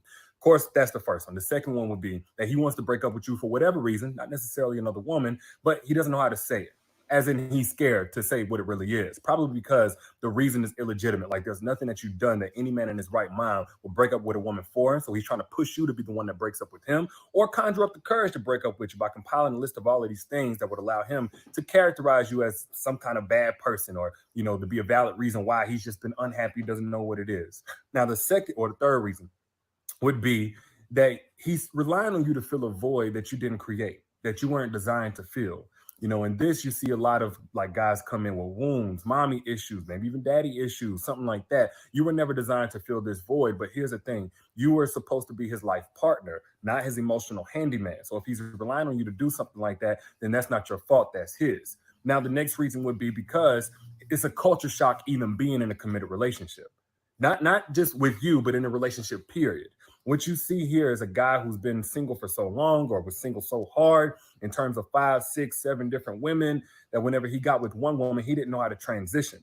And that honeymoon phase can be kind of tricky. That's the only time that one woman seems to fulfill all the needs created or all the desires created by being used to dealing with 5 or 6 women. But then after that first time he gets offended, after that first time his feelings get hurt, after that first time that you do something that's unattractive to him, then he comes back to reality that you're one woman, you got one set of experiences. When he gets pissed off, he can't go talk to everybody else to fix it. He got to go through you. That's when all of that goes away. But here's the thing, it's still not your fault. It's not that you're supposed to measure up to all of those different women. They're a rotation. If he wanted a rotation, he should have kept that rotation. You are supposed to be a foundation. That's what he was supposed to come into a relationship for and to build, to get more out of you as one woman than he ever would have gotten out of any of those other women in his rotation, because he's supposed to be given his full self. Now, the last reason, which I think is something a lot of people don't talk about because it's taboo, and I've talked about it before, people got pissed, whatever. The reason why a guy's never happy or satisfied with you and everything that you do as a woman is because he don't want a woman. He wants a man. His soulmate is a man. So yes, he's dissatisfied with everything that you do. And yeah, like I said, some of y'all may remember when I talked about this before and people got pissed off, but it is what it is. You know, actually, I think this played out in that show. I don't know if y'all seen it, Love is Blind, when the dude was going off on old girl and he was sitting there, you know, talking about her lace front and shit like that. Whenever they got upset, that should have been the first telltale sign anyway. But nonetheless, what happens here is you'll have a bomb ass girl, because it happens to y'all more than anybody else, where he doesn't even have like a real legitimate flaw to leverage as to why he's not happy. And it makes him additionally frustrated that his truth is his truth. Like we always talk about people in America or people in society in general that don't accept gayness or are homophobic and that kind of thing. And a lot of people who are actually gay don't accept themselves in the exact same way, whether they were taught it or whatever. So they try to force their truth to be something that is not by dealing with a woman. Like hopefully she'll inspire the heterosexuality. Hopefully she'll kind of convert him. And of course you're not going to do that because people are who the fuck they are. You know what I'm saying? So what you'll have is a guy who will find ways to insult you, hurt your feelings, or whatever it is. Like you can't dress good enough. You can't cook good enough. You can't do anything sexually enough. Like you probably can't even get his dick hard because his dick gets hard for other hard dicks. Like there's nothing you can do to make this man happy because he wants another man. And that's just what it is. That's not even bashing gayness. That's just what the fuck it is. Now, all of these things have one thing in common as far as what it would take for a man to not even come into a relationship with these issues, and that's emotional intelligence. Whether that's his ability to handle the situation once he discovers it, you know, while in a relationship in a much better way, other than leading you on until you have no other choice but to leave him, or discovering this before he even gets into a relationship, which I think is the best thing to do. But emotional intelligence is one of the 7 keys to an evolved man. That's a concept that I go in full detail about and I break down fully in my book, Don't Forget Your Crown. And that 50% off sale on that book ends in the next 24 hours. So I'll put the link down in the caption for those of y'all who haven't gotten it yet, if you gotta hurry. But nonetheless, man, it's not always about desire for another woman. Sometimes it's not about desire, period. It could be, but a lot of times when a guy just ain't happy, he's mad, he's irritable or whatever, sometimes it's about his capacity, or rather his incapacity to handle the blessing that you are. But if you find that his incapacity to handle you as the blessing that you are is preventing you from being able to be a blessing for anybody, then you need to stop blessing him and start blessing somebody else. Because even though you're a blessing, you deserve a blessing in return too. But y'all let me know what you think down in the— All right. Well, Derrick, maybe the reason why your book isn't really doing that well is because it doesn't want to be a book at all. Maybe it wants to be an audio tape. Yeah, I'm going to try to play the straight man here. All right, so no pun intended. Yeah, so okay. So the first thing that cracks me up, now remember what the line of discussion we had earlier. And let's just get right to it. If you're a non-select guy, you don't deserve anything. Nobody owes you anything. Life ain't fair. But when it comes to black women, you deserve everything. No matter what you've done, no matter what your past is, no matter where you are now, you deserve everything. If you're a non-select guy, you deserve nothing. If you're a black woman, you deserve everything. See, the problem that I'm having with my colleagues is that there is no universal kind of pat standard. Black men and black women are equal until they're not. All black men are the same until they're not. And so on. Real quick, hold your thought, Obsidian. I got to shout out. Steph is cold. Thank you very much for that. Would that be the Mr. Stefan Klink scale? I think so. Ah, I think I'm glad to know that he's listening. We've kind of, I don't know if we call it passing ships in the night, but I'm aware of him, and I take it he's aware of me. Looking forward to having a conversation with you, Steph. You can join us. Yeah, shout out to Stefan, man. Keep doing your thing, bro. Yeah, I appreciate it. Steph. That's what's up. That's what's up. It does something. I'm still new to this. With certain people who doing their thing out here. I don't even be 100% sure if they know I exist, and they just come through with a super chat. It warms my heart a little bit. I ain't gonna lie. So thank you very much. I appreciate that. But yeah, let's get back on the real quick. Young man. Sorry, I think I don't know if it said young man. Oh, there it goes. Right. I forgot I clicked on it. Yeah, Young Manhood channel. Thank you very much for that. Super chat. Nuruddin sent a super chat. The Master Trucker sent another one, and Counselor Murray, thank you for the super chat. I'm sorry I missed the super chat. I had the YouTube screen up on Derrick Jaxn's page. I wasn't even seeing the super chats coming through, but I appreciate all your brothers. All right, go ahead, Obsidian. You got it. Yeah. So aside from the blatant, two-tier type of system we have here, that aside, the other thing I noticed with Jackson, and we talked about this earlier, Bernard. Mm-hmm. So it seems pretty clear to me if the argument is emotional intelligence. Okay. So why do you keep getting with guys that are not emotionally intelligent? Are we really going to say that there aren't any black men that aren't emotionally intelligent? Is that the hill we're going to die on now? Obsidian, before we deal with that, we got to first deal with the simple fact that he more or less said if a man is critiquing a woman, holding her to a standard, he must be gay. That's why he ain't happy with you. It can't be the fact that she ain't cooking, cleaning, or she being a bitch. Because he started out by saying, and I know where you're going with this, but he started out by saying that the woman didn't do anything different. She was consistent. So okay, fine. Okay. I'm gonna let the gratuitous, homophobic thing slide. Fine. My question is simply this: why do you keep getting with men that are emotional dunces, emotional morons? I'm accepting Derrick's premise. Emotional intelligence. Okay, fine. So why, sister, do you keep getting with emotional dunces? Why do you keep getting with emotional cretins? Why do you keep getting with emotional morons? Why? Well, there's one thing he said in the whole thing that I gotta address. He said that he's looking for a reason to break up with you. Now number one, anybody who has ever been in a relationship with any woman on the planet, specifically black women, you don't have to look for a reason to break up with them. Actually, it's the contrary. You have to look for reasons not to. Mm. Because any woman on the planet that you be with, there's always going to be a reason to break up with her. Always. There's always a fucking reason. And that's not because you're looking for it. It's because it's just the nature of relationships. This is why relationships are difficult. Because it's always going to be something, because you're two grown adults that don't necessarily have to do what the other one tells you to fucking do. So you're always going to have differences. You're always going to have things that you don't like about the other fucking person and shit. This is what Chris Rock meant when he said, in order to be with somebody, you got to love the grit of a motherfucker. That's what he meant. So for him to sit up there and say, oh, well, you're not doing anything wrong because you're doing the same things that you've been doing, that's really irrelevant, because if the chick is doing the same thing she's been doing and this guy all of a sudden doesn't want to be with her anymore, people change, people grow. You're not the same person at 30 that you were at 20. You're not the same person at 40 that you were at 30. People change, people grow apart. Sometimes that's just the way it is. So for him to sit here, see, what I don't like about this motherfucker is he's playing into the premise that something is guaranteed to somebody. A relationship is not guaranteed to a woman. Longevity in a relationship is not guaranteed. It doesn't always work that way.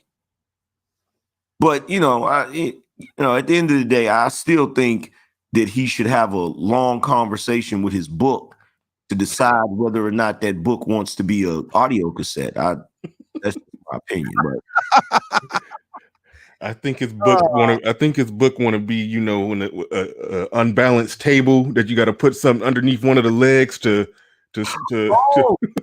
I think that's what his book want to be. Support system. That makes perfect sense. I think when one of the legs come off a couch, I think his book won a prop the couch. I think that's. I just want to support. I just It's want not big enough to be a book stopper. So yeah, you could use that as a shimmy. Well, he got like 1,000 of them in a warehouse somewhere that he can't sell. So he can get like 4 of them to prop the couch up. All right, I'm done. Let me quit being. That's a narcissist. He's got at least 10,000 of them books somewhere. I was being generous. All right, let me get off of that. Goddamn. Quadash Shaya, hope I said your name right. Thank you for the super chat. Says Derrick Jaxn is using the same talking points as that black women do. See now that you just did what he just did. Oh no. I thought you were saying he must be gay. I think you were quoting him because he basically said he must be gay in the video. I didn't know if you was calling him gay or quoting him calling the men he was talking about gay. I'm sort of surprised that Derrick did it, but in light of what our brother Kadash just said, yeah, I mean, let's be honest here. Select fuckboys do speak. I mean, there's this thing that these guys are really into. It's called the 5 love languages, and I've been playing around with the idea because I think they left out one, and that's select fuckboys. So that's love language there, and these guys sound exactly like black women. So yeah, it makes a lot of sense. They say the same things. Again, my question is fine. So why do you keep getting with emotional morons? That would be my question to the sister. Why do you keep? I mean, fine. Whatever Derrick said about the guy, whatever. Why do you keep getting with emotional morons? Or unless you're going to argue that all black men are emotional morons. JV Dessalines, welcome to the panel. Hey. And you could feel free to answer the question that Obsidian just put on the table or take it from the top or whatever you wanted to say about the video. Go ahead. Oh God, I hate this guy, Derrick Jaxn. And oh, by the way, before I get started, I listened to some of the videos on your channel. I mean, before you get started, I listened to some of the videos on the channel. I think you're doing a good job. Unlike most women, I think you're doing a good job of being as objective as possible in your analysis of things. I'll give you that thus far. I haven't seen everything, but from what I've seen, I think you're definitely doing a good job with the last few videos that you put out there. I'd say you're giving better advice for women than most of the women that's giving advice to women. I say right, that. And the fuck boys like this guy you have on the screen right now. So my opinion on Derrick Jaxn is he's problematic. Even when I think about my goal for what I'm pushing on my channel, he's actually what his goal or what he has been doing pushes against what I'm doing, which is pushing accountability. So he sits here and he's calling men that he doesn't know. He's calling them homosexuals. He's saying that the reason why he doesn't appreciate all of this crap that she is or what she's doing isn't good enough because he's a homosexual. None of that makes any sense whatsoever. What I don't hear coming from his mouth is what kind of vetting did you do with this man before you got to this point? Did you try to align your goals when you were building a foundation? Did you build a foundation whatsoever? Or did you get with some guy that you know is out here being a quote unquote fuck boy, and you hoped that if you did all these other things that it would transform him from a fuck boy to the man that you want? So he's extremely problematic. He preaches zero accountability. He doesn't question women in regards to their vetting processes. He doesn't do any of that. And I have a huge problem with his talking points because it doesn't make women better. It doesn't challenge you in regards to what the hell you've been doing, right? If you find yourself over and over and over again in the same predicament with every man you've ever been with, he don't appreciate me. He doesn't appreciate me.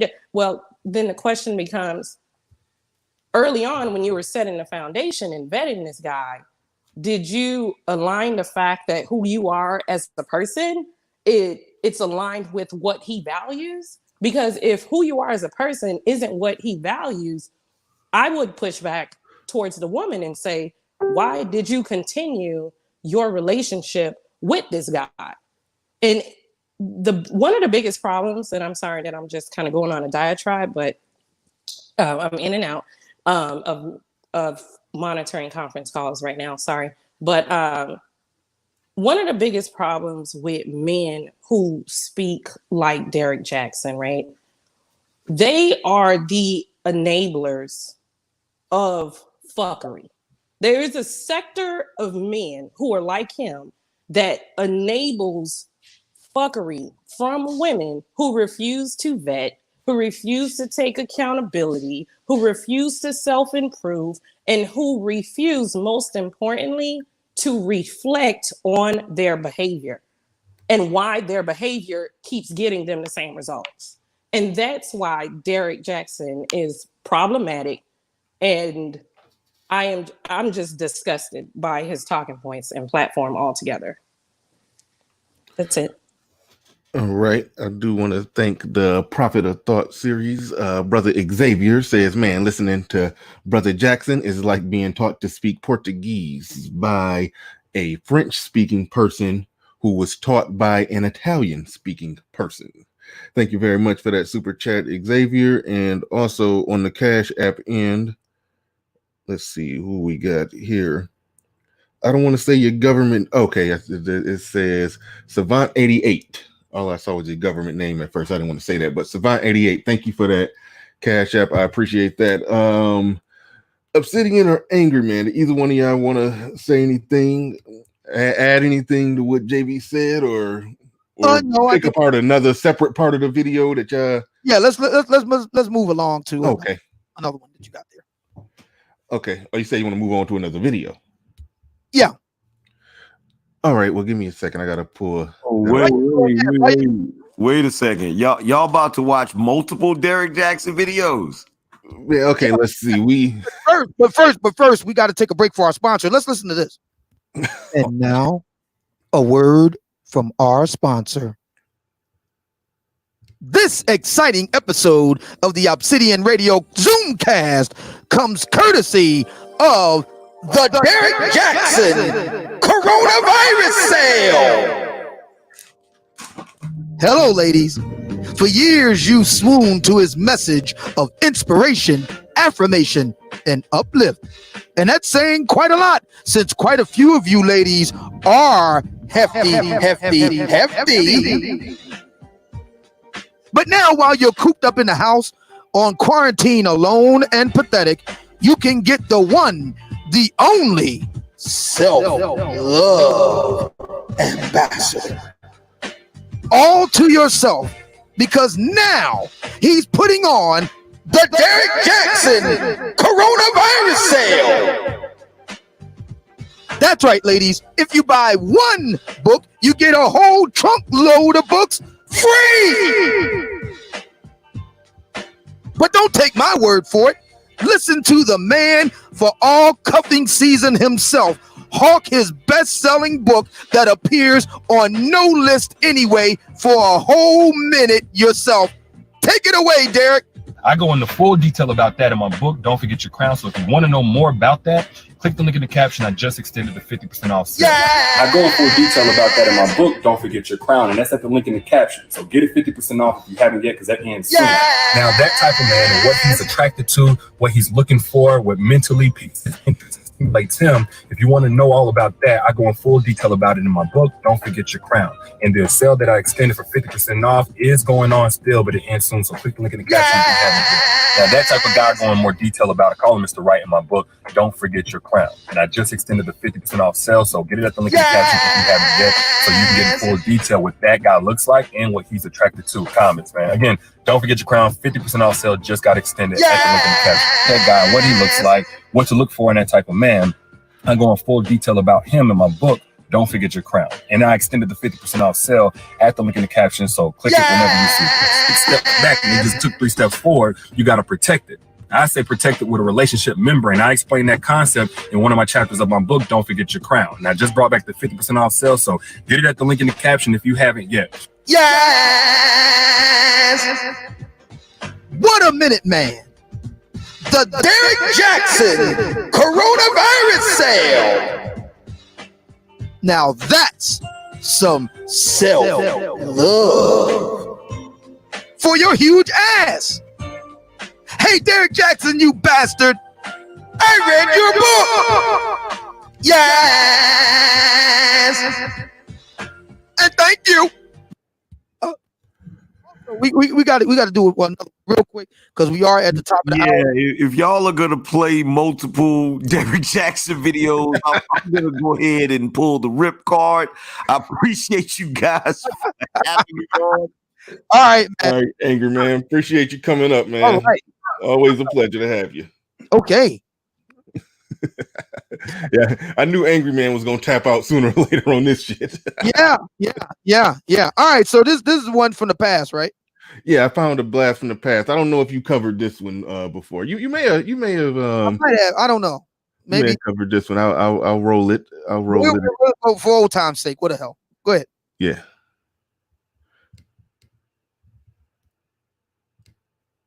Team Jackson, what's happening? Hey, hold on, y'all. Let me know if y'all can hear it. So it's come to my attention that a lot of y'all grown women out there in your late 30s, 40s, early 50s that like younger guys, y'all get a lot of flack for that from your friends, from your family and all that, to call you a cougar as if it's some kind of derogatory term. But let me say this, not only does it make perfect sense to me why you would want a younger guy, but I'm in full support. You know, I think the age gap thing, like 50, 20, 25-year age gap thing, it gets a bad rep because, you know, especially with dudes, when they're dating a much younger girl, it's typically because they're trying to manipulate her, or a 20-year-old girl going after a 90-year-old guy. She probably wants his money. But I understand a lot of grown women these days are left in a tough predicament because y'all take good care of yourselves. I mean, you're eating holistic, organic foods, you're prepping healthier meals so you can live longer, have more energy, so your skin, you know, stays tight and all that good stuff. Y'all go to the doctor regularly. Y'all even have a doctor strictly for your genitals, so that stays in good shape, you know. But whenever you date these guys or you're in a relationship with these guys at your age, yeah, they may be more mentally mature than the average, but that comes at a price. Because a lot of these older dudes feel like once they're in a relationship, once they're past their prime and they've had all their fun, their job is done. They get into a relationship and they don't want to be spontaneous anymore. They don't want to keep things exciting. In the bedroom, they half-ass. You know, even if they do have the right mentality, biologically, they typically can't keep up with women their age because they didn't take good care of themselves. A lot of dudes don't care about going to the doctor until something shuts down.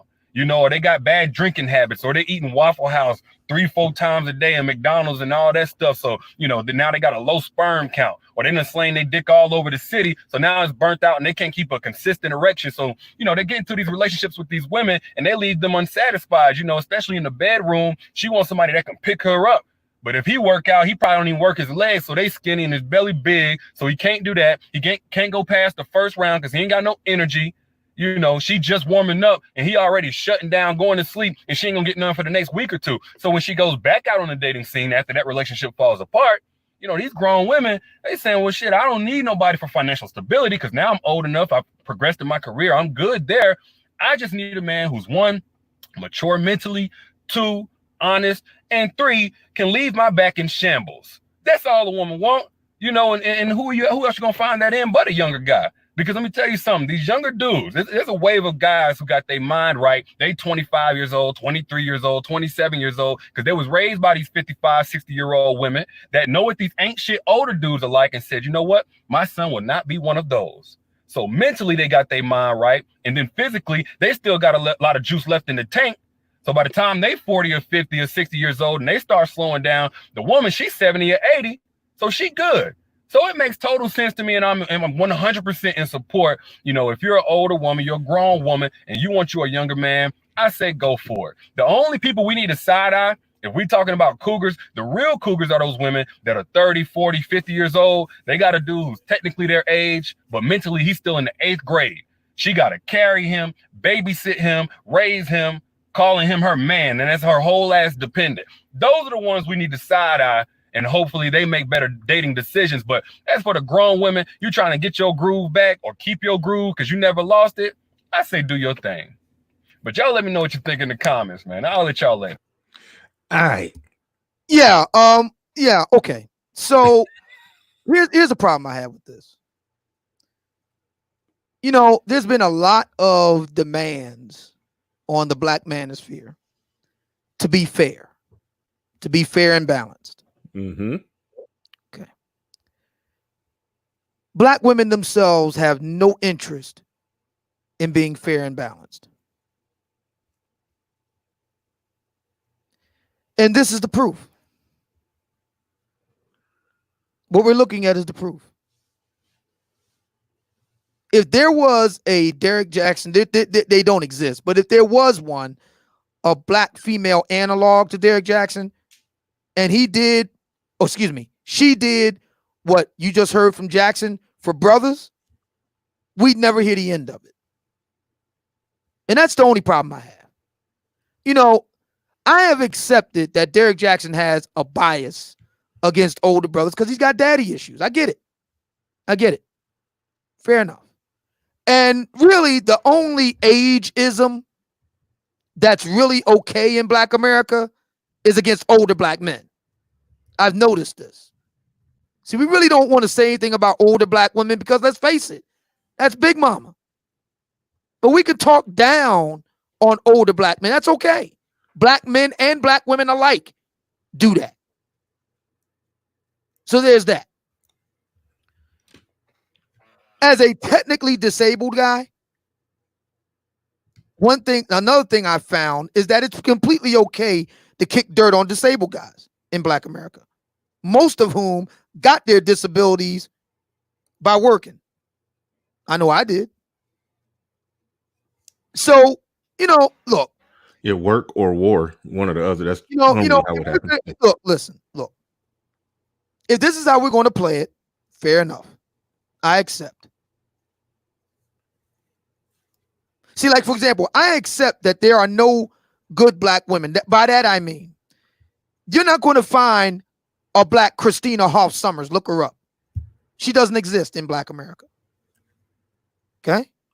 You're not going to find a black Karen Strawn in Black America. Just look her up. She doesn't exist. Black women have made it clear they're not going to check other black women. They're not going to do it. Fair enough. I accept. All I ask of them is to just stay out of my way. I'll do it. Just like I've done all the other shit jobs that the world needs to get things done. What's one more at this point? I'll do it. Just stay out of my way. That's all I ask. All right. Before I go to JV on this one, the elephant in the room part of this video is when he was talking about the younger guy. See, normally when you talk about an older woman getting with a younger guy, you normally don't talk about what happens in the future when they get older. But he actually went there. I thought he was going to keep that off the table. So he actually went there. And he said when the guy is getting older, you know, like 40 or 50 and starting to slow down, and by then the woman is 60 or 70 or whatever, and you know she good, and you know when the woman gets up to 60, 70, 80, she's good because the guy at 40, 50 or 60, you know, he's slowing down in that range. So in that range that he's slowing down is the age where she don't need sex anymore. Now I wish Angry Man was actually on the panel for this because he's 43, I think. Obsidian, I think you're 51. When it comes to sex, and I wish Kevin Samuels was on here for this one, do y'all feel like y'all slowing down to where, you know, a 70-year-old woman would be suitable at this point? No. That was the elephant in the room amount of bullshit that came out right there. That was the part that made me say, okay, we're gonna listen to this one. Yeah, I mean, and the thing about Derrick, and by the way, this isn't based on just one video that he's done. I mean, he has a pattern of going after older guys. And you mentioned St. Kevin. He's even weighed in on this. Yep. He did a great job. And I get why he does it. Part of it, at least part of it, is personal. Part of it is because that's what a lot of black women want to hear. But and it just reinforces what I said. Ageism is okay as long as you're black male. You can crap all over older black men, and you can crap on disabled people as long as they're black men. JV Dessalines, so what do you want to add to this one? Yeah, that was an elephant in the room. It makes zero sense at all. If a woman is 70 years old and her guy is 50 or 40 or whatnot, she can consider herself canceled. As a matter of fact, he's probably moved in the woman that he prefers to be with, and maybe she's too senile to know. I don't know, but that was nonsense. That's total nonsense. So for him to say that, I mean, you can just flag on the play. But I wanted to go back to something that he said, and I hate the fact that he would mention that cougars, as it pertains to women, don't manipulate, or at least it feels like he was trying to imply that cougars don't manipulate. And as a mother to a son, that mindset is problematic completely. And I have older female friends and things like that. No, older women, there are older women who specifically go for younger men who have yet to make their own way in life, settle in their careers, or accomplish their long-term goals. So they will specifically target these men so that way they can have some kind of control setting. She's constantly teaching him credit, has him on some kind of allowance, or it creates a control dynamic. There are older women who sometimes will stress these young men that they have collected as quote unquote children that they could just have sex with when they want, that will drive these men to their boiling point a lot of times, because the manipulation is that much. And as a young man, he feels a sense of loyalty because this older woman bought him his first car. This older woman showed him for the first time how it feels to live on his own or whatnot. And it creates this dynamic that's very one-sided. It's extremely dangerous. I think that we should be fair. I agree with Obsidian that when we start talking about this cougar dynamic, we do the same way men have to deal with the fact that there's always implied manipulation. There's implied that you're taking advantage of this young lady because she's not experienced. And yeah, a lot of times that is the situation. But I can tell you for a fact that is also the situation with women, Black women, I'll say, because most of my friends are Black. Whenever I've had a girlfriend or a girlfriend of a girlfriend who's 50 years old, and all of a sudden she shows up to girls' night, showing pictures of some 24-year-old guy or whatever might be the case. It's this mother-son dynamic. It's like a mother-son dynamic with sex. And it's extremely manipulative, just to wrap it up. I'm working on my word usage, guys, okay? I'm working on my word usage. No, that's all right. Being on the air is a different animal. This is a adult discussion, so I'm just going to go ahead and let it rip. Yeah, I'm bringing up Kevin and Ed. I see some more people down in the chat. I've lived this situation. And hold on real quick. I see some more people down in the chat. No disrespect to nobody. I'm trying to have a more focused panel today. You know, content creators who I know got some expertise on the subjects. You know, I have some shows where it's just random. Come on. You know, come on. The show for the everyday brother where everybody come up. Trying to keep the conversation a little more focused today. No disrespect to people waiting in the panel. When we get off the main subject, I'll probably open it up and just have a, you know, happy hour, everybody come in show. But right now I'm trying to keep it a little more focused. No disrespect. Some of y'all have actually been on the panel before, but I knew this one was going to bring Kevin Samuels up or at least pique his interest, because I know he did excellent video talking about Derrick Jaxn, and when Derrick Jaxn is giving advice to older women.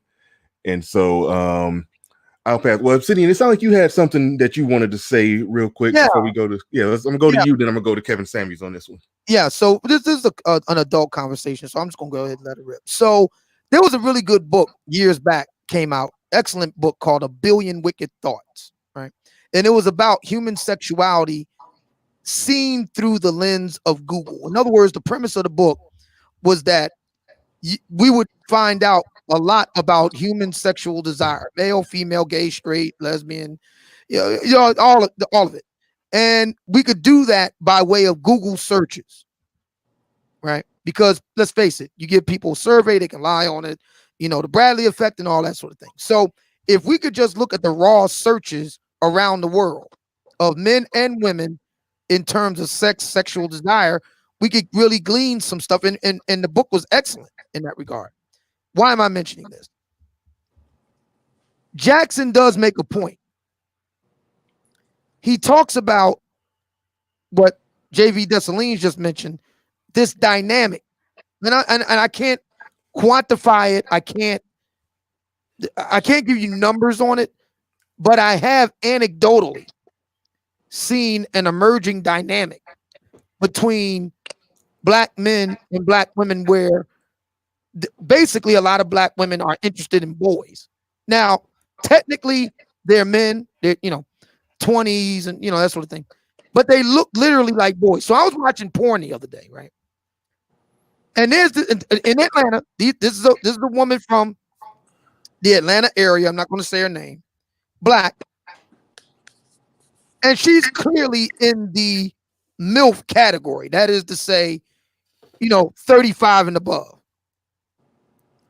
And she's with a guy who looks to be in his 20s. He's got the hat to the back on. They're having sex. He's got the hat to the back on. He's got his Jordans on, but otherwise nude, doing the nasty. And it just struck me like he looks like a boy. And that's common. No, I swear to God, if you spend any time, and people say, well, Obsidian, why are you watching porn? I just gave you the setup, A Billion Wicked Thoughts. There is something to be said. And listen to what Derrick said about this video. It was focused primarily on sex. Cool.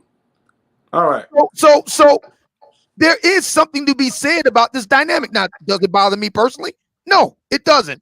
The only problem I have is when it's reversed, which leads us to St. Kevin. What's going on, people? Hey, what's going on, Kevin? Glad you came up. Let's talk about it from several levels. First off, I have had an older woman, a sugar mama. I have had my Stella who wanted to get her groove back. So I've lived this. I know what it means. Number two, I have clients who are very successful, very affluent, women with means who have their boy toys. I know what this means. But I want to focus everybody on something that happened here, right? The Black Manosphere. To me, when I actually had the nerve to go on the panel on Ren's show with Obsidian and just mention the fact that I was out with a beautiful 25-year-old young lady from the continent who spoke 4 languages and came from an exceptional family, and talked about an event, something that happened on the date we went to, and a bunch of 40-plus-year-old wildebeest black women, wildebeest because they were so big, burly, and angry looking, staring us down and how she felt. And then I had a bunch of women on the panel asked me a question, and I said, yeah, I prefer to date women under 30. Then all of a sudden, I became all kinds of gay, and then what was the whole thing is pedophile. See, a black man who dates, a 50-year-old man who dates a 26-year-old woman is a pedophile. A black woman who does it is a cougar. No, so let's start calling them exactly what they call us. These women are pedophiles. These don't see when a man does this kind of behavior to a young woman, it's called manipulation. When a woman does it, what is it called? What is it called? They don't call it manipulation. These are grooming behaviors. manipulation, grooming behaviors, and they're proud to do it. There was a movie called Stella Got Her Groove Back. Now, what if you did that with a man? Black women will be up in arms. So start calling them exactly what they will call black men, pedophiles. Don't blink. Start giving them baby rattles and asking them why you dealing with that little boy and robbing. Because what I realized from this week, especially when I did that thing with CJ King, is black women don't give black men any leeway. We don't get the benefit of the doubt. I had women on my panel actually say it was because that man used the word prize. If he just said, I'm not a prize, instead I am the catch, it would not have been as bad. Bullshit. You can do everything right as a black man, but you're not supposed to. Anyway, let's focus it back to women. Call them pedophiles. Now, when I was kicking it with my older woman, the reason we were together is she had a young stud who actually was educated and could hold his own in these meetings, look good in a tuxedo and all these other things. But make no mistake, I knew exactly why I was there. I knew what she wanted. And she didn't play any games. She said, older men don't turn me on. I like the fact that I can that you're in shape and all this. And she also said, I like the fact that I'm in control of the money. Let's get real. She wanted to be in control. And so many black women have grown up watching black men being controlled by their mamas, by everything else. The black men are supposed to go out and build this fucking Wakanda, go do all this other stuff, will protect you and serve and do all this other kind of stuff. But the black man that's supposed to do this is never supposed to be in a power position over the woman. He's supposed to be at best your fucking partner. So no, start checking these ladies, man. They're pedophiles. If the man is a pedophile, the woman's a pedophile. You can diss an older black man, but if you call an older black woman out saying something else, you can fuck with a disabled black man. But if you talk about you mention a black woman's weight, it's always shaming. No. See, give them the equality they wanted. Give them exactly what they wanted, and make no bones about it. And Derrick Jaxn, that's the one video I responded to, because I don't care what he says. I listen to the woman who listens to this shit and think, why are you listening to a 30-year-old man tell your 50-year-old ass what you need to be doing about your sex life? When he barely could get his together. Don't he have a couple of kids or one kid? Anyway, I'll see the mic, but Jesus Christ. All right. Ben D'Souza, thank you for the super chat. He says an older man dating a younger woman is a panther. I guess that's the opposite, or the woman dating a young man, a cougar. So again, I see what you did there. That's my first time hearing that. I don't even know if that's a thing. But also on the back end in the super chat, Jedi Mac sent a cash app. I'd like to thank you for that one. We're going to go to Edward Anderson. But before I go to Ed, one thing I do want to add to this, and maybe Ed was going to touch on this too. When an older man is in a relationship with a younger woman, we do know that those arrangements, those relationships, they can actually result in marriage and with children. Hey, shout out to ARC for that matter, since so we know a healthy relationship and a family can come out of that situation. It's typically just a fuck buddy arrangement. It could be a little more, but at the end of the day, they just fucking and benefiting off each other. Like Kevin Samuels alluded to some of it, but an actual normal traditional family can come out of that when a older man is dealing with a younger woman. We don't see that coming from a older woman dealing with a younger man. But with that said, we're going to go to Edward Anderson, who's been waiting patiently. Go ahead, brother. You got the mic. Yeah, what's up, y'all? Can y'all hear me? Yeah, what's up? You sound good. Can y'all hear me? Yeah, we can hear. Can you hear me? Yeah, I can hear you. All right, so what's up, everybody? You sound good. So I'll be quick about it. I will try because I'm like in the middle of something. But I'll say this because I want to get on this.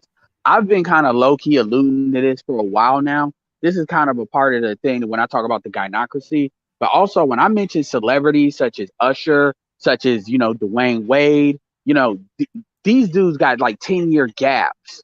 And that's not the same as like what Kevin's talking about. But what I'm saying is, we lost Ed. We lost Ed while we wait to figure out what Ed is going on. Oh man, you got anything else you wanted to add to this one? No, I was just making the point, following up on what Kevin said. I mean, again, if we go back to the porn example, A Billion Wicked Thoughts. Okay. So there are guys like Shane Diesel, what's the other guy? Shawn Michaels, what's the other guy? Lexington Steele. I mean, these guys are hovering around or over 50 with women of various races, I might add, that are young enough to be their daughters. That would be a problem. If we put this in the context of Derrick Jaxn's argument, that would be a problem, right? Because Kevin just gave you his real life lived experience right here on Black YouTube. That's a problem.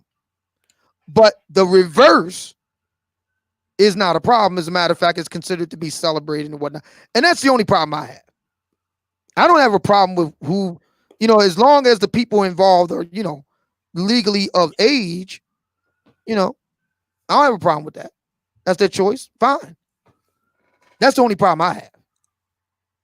Is the obvious double standard, the obvious ageism, ableism, and whatnot. That's the problem I have. O'Shea Duke Jackson just recently did a video about Lizzo, right? And apparently she don't want no big guy like her. She big, she don't want, forget the idea, like attracts like, And once again, we got to take it back to porn. If you look at the BBW porn, all the guys are like Derrick. They're fit, cut, buff. You don't see no cuddly teddy bears in that. But of course, if you're a guy like me and you express your standards, that's a problem. You need to stay in your lane. You see what I'm getting at here? Mm-hmm. That's the problem I have. And my thing is this. Let's keep it real. This is the way a lot of black women want it. Why can't they just say that? If I'm a non-factor, what difference does it make if I walk off? Right?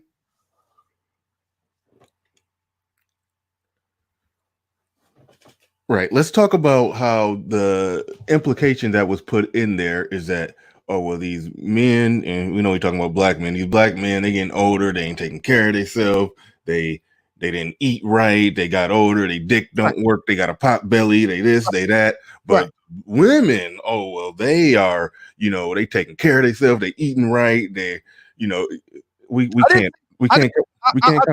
I'll tell you, I'll put it this way, and Kevin can give me his take being in Atlanta in Derrick's backyard.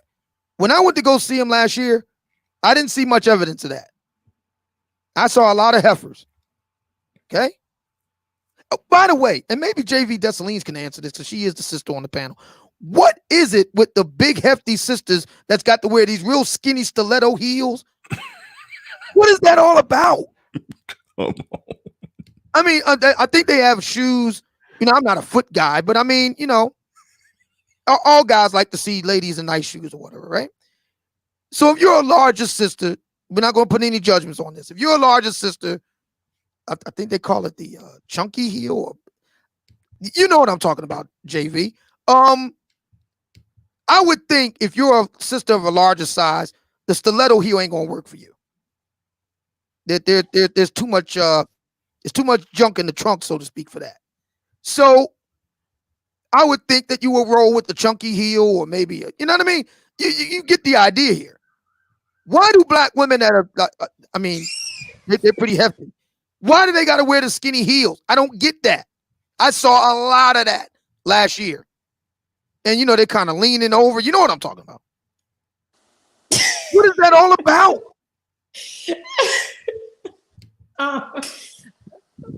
That's a funny question, Obsidian. I would say one, I'm sure they will have bad ankles in a couple of years. I have no idea why some, like if you're gonna, are not easy, right? Like even for me, like heels are it's intense, right, on your ankles. And to be someone like as large as Lizzo and run around in stilettos, like I can't imagine what her ankles and knees will feel like when she's in her 40s. So it's quite ridiculous. I would say, oh man, you gotta blame the brothers that praise the culture of thickness. You gotta blame them. Because there's a lot of black women that I'm like, hey, let's go to the gym. Let's go do this. Join us in our Black Girls Run that we do on Fort Lauderdale Beach, and stuff like that. They're like, nah, girl, he loves this thickness. And I'm like, I don't know. So you gotta blame that. There's a whole segment of men that love BBWs who dress like smaller women. I don't think they're settling down with these women because you've seen all of them at the Derrick Jaxn show. So those women, so they're not settling down with these women, but they're wrestling with these women every other night in bed. Like they're taking them down. Yeah, I'm not here to get into whether people should like this. Like that's their business. All I'm saying is I see a lot of these ladies with these heels that's screaming the song of mercy. They're singing the song of mercy. It look like, and yeah, I don't understand that. Yeah, what's thick and what's not thick? The line between thick and fat, it's very blurred, very blurred. But to the facts, we can't count on Derrick Jaxn to present any facts of stats or data. But if he's going to talk about men, and they didn't segregate, I couldn't find it on the fly, separated by age. However, just in general, just looking at, you can see with black men. You can see with black men right here at 37% obesity rate, right there, more or less even with white men at 38% obesity rate. You see white women even with white men, and then you see black women up here. So we can only assume that as black men and black women get older, those numbers go up. But he's making an argument that suggests that somehow we are to believe that black women get older and that number comes down because they're in shape, they're taking care of themselves, they doing this, they doing that, but black men apparently are just skyrocketing, going up, and black women are just coming on down. So I just wanted to throw some data and stats on that, because it was basically just the whole opening part of it. He's just like Obsidian and Kevin Samuels have just said, he's more or less just shitting on older black men, and he referenced health and weight and all of that. And I just wanted to pull out some data on that. It's not the most precise data, because if it was over 40, we can imagine it would get worse. So well, it is accurate. May I just respond very quickly to Miss Janelle Santos? And she says, let's be honest, no one wants to see gray pubic hair on a woman or a man date your age. Well, my question to you, my dear, is how do you know what the pubic hair of a man our age is? How do you know? Dun, dun, dun. If I could just add, Bernard, yeah, I agree with this chart. This chart is actually quite accurate. I would say it's even accurate, for most, but I'm just saying it's not dealing with the specificity where he's talking about older black. It doesn't say, it says aged over 20. If I found this where it said aged over 40 or over 50, then it would be, direct to the conversation. But I'm saying we can only assume that those numbers go up as people get older if they, made it narrowly focused. Yeah, they absolutely do. And what I can say, as far as a rule of thumb for the Black women fitness groups down here, is that as a woman, you want to be in whatever shape you plan on being for the rest of your life by your mid 30s, late 30s at the latest. Because once you cross into the 40 plus mark, it's extremely difficult to lose weight or to turn whatever life habit you've created in regards to your diet.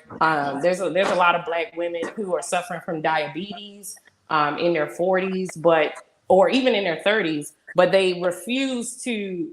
They wouldn't even have to take any medication if they would just lose.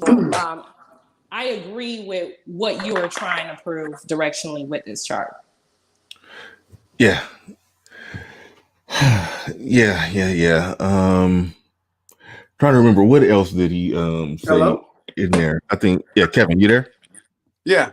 Okay, I want to respond to something Obsidian responded to with Janelle. Mhm. Obsidian, let me ask you a question. Does Janelle have a picture in her avatar? No, but to be fair to her, I have seen a picture that she uses. I assume Okay. it is her. She is from what I could tell, she's a rather young woman. I'd take maybe in her 20s. So to Right. be fair. Right. And so are all the women I deal with. So this again, more daddy issues from women. You assume that everybody, when they talk about men over 50, that all these men are unattractive, fat, missing teeth, and da-da-da-da-da. I look better than a lot of guys in their 20s and 30s. So this whole notion of you don't want to see this, don't want to see that, maybe you don't, but there's older men and younger women is more of a thing today than I ever recall it being. I don't know about anybody else. So again, and lastly, I would just say it's always goes one way. It's always you want to talk about the men, but if you start talking about your mama that way, you want to fight somebody. Find that interesting. But actually, And that's the only thing with me, Kevin, is that I don't know if you heard this earlier. I was saying that the black manosphere has been pressed to be, fair and balanced. The black women have no intention of being fair and balanced. No, they don't. As a matter of fact, they'll fight tooth and nail not to be. So I don't see why I have to look. Derrick is an advocate. I accept that. I'm an advocate. And I'm an advocate. I'm not here to be fair. I'm here to advocate for my constituency. And as long as we can accept that on those terms, it is what it is. Well, and what it was said earlier by Bernard, when you're dealing with an older man and a younger woman, a marriage, child, family, a normal situation can come out of that. Nothing normal comes out of an older woman and a younger man. Right. Nothing. There's not even a prospect of normality. Yeah, but they push it in a way to where it make it seem as if the older man with the younger woman, he would like that's a just sex situation when we know he's still producing sperm. He's probably in a position to take care of her. So let's talk about it.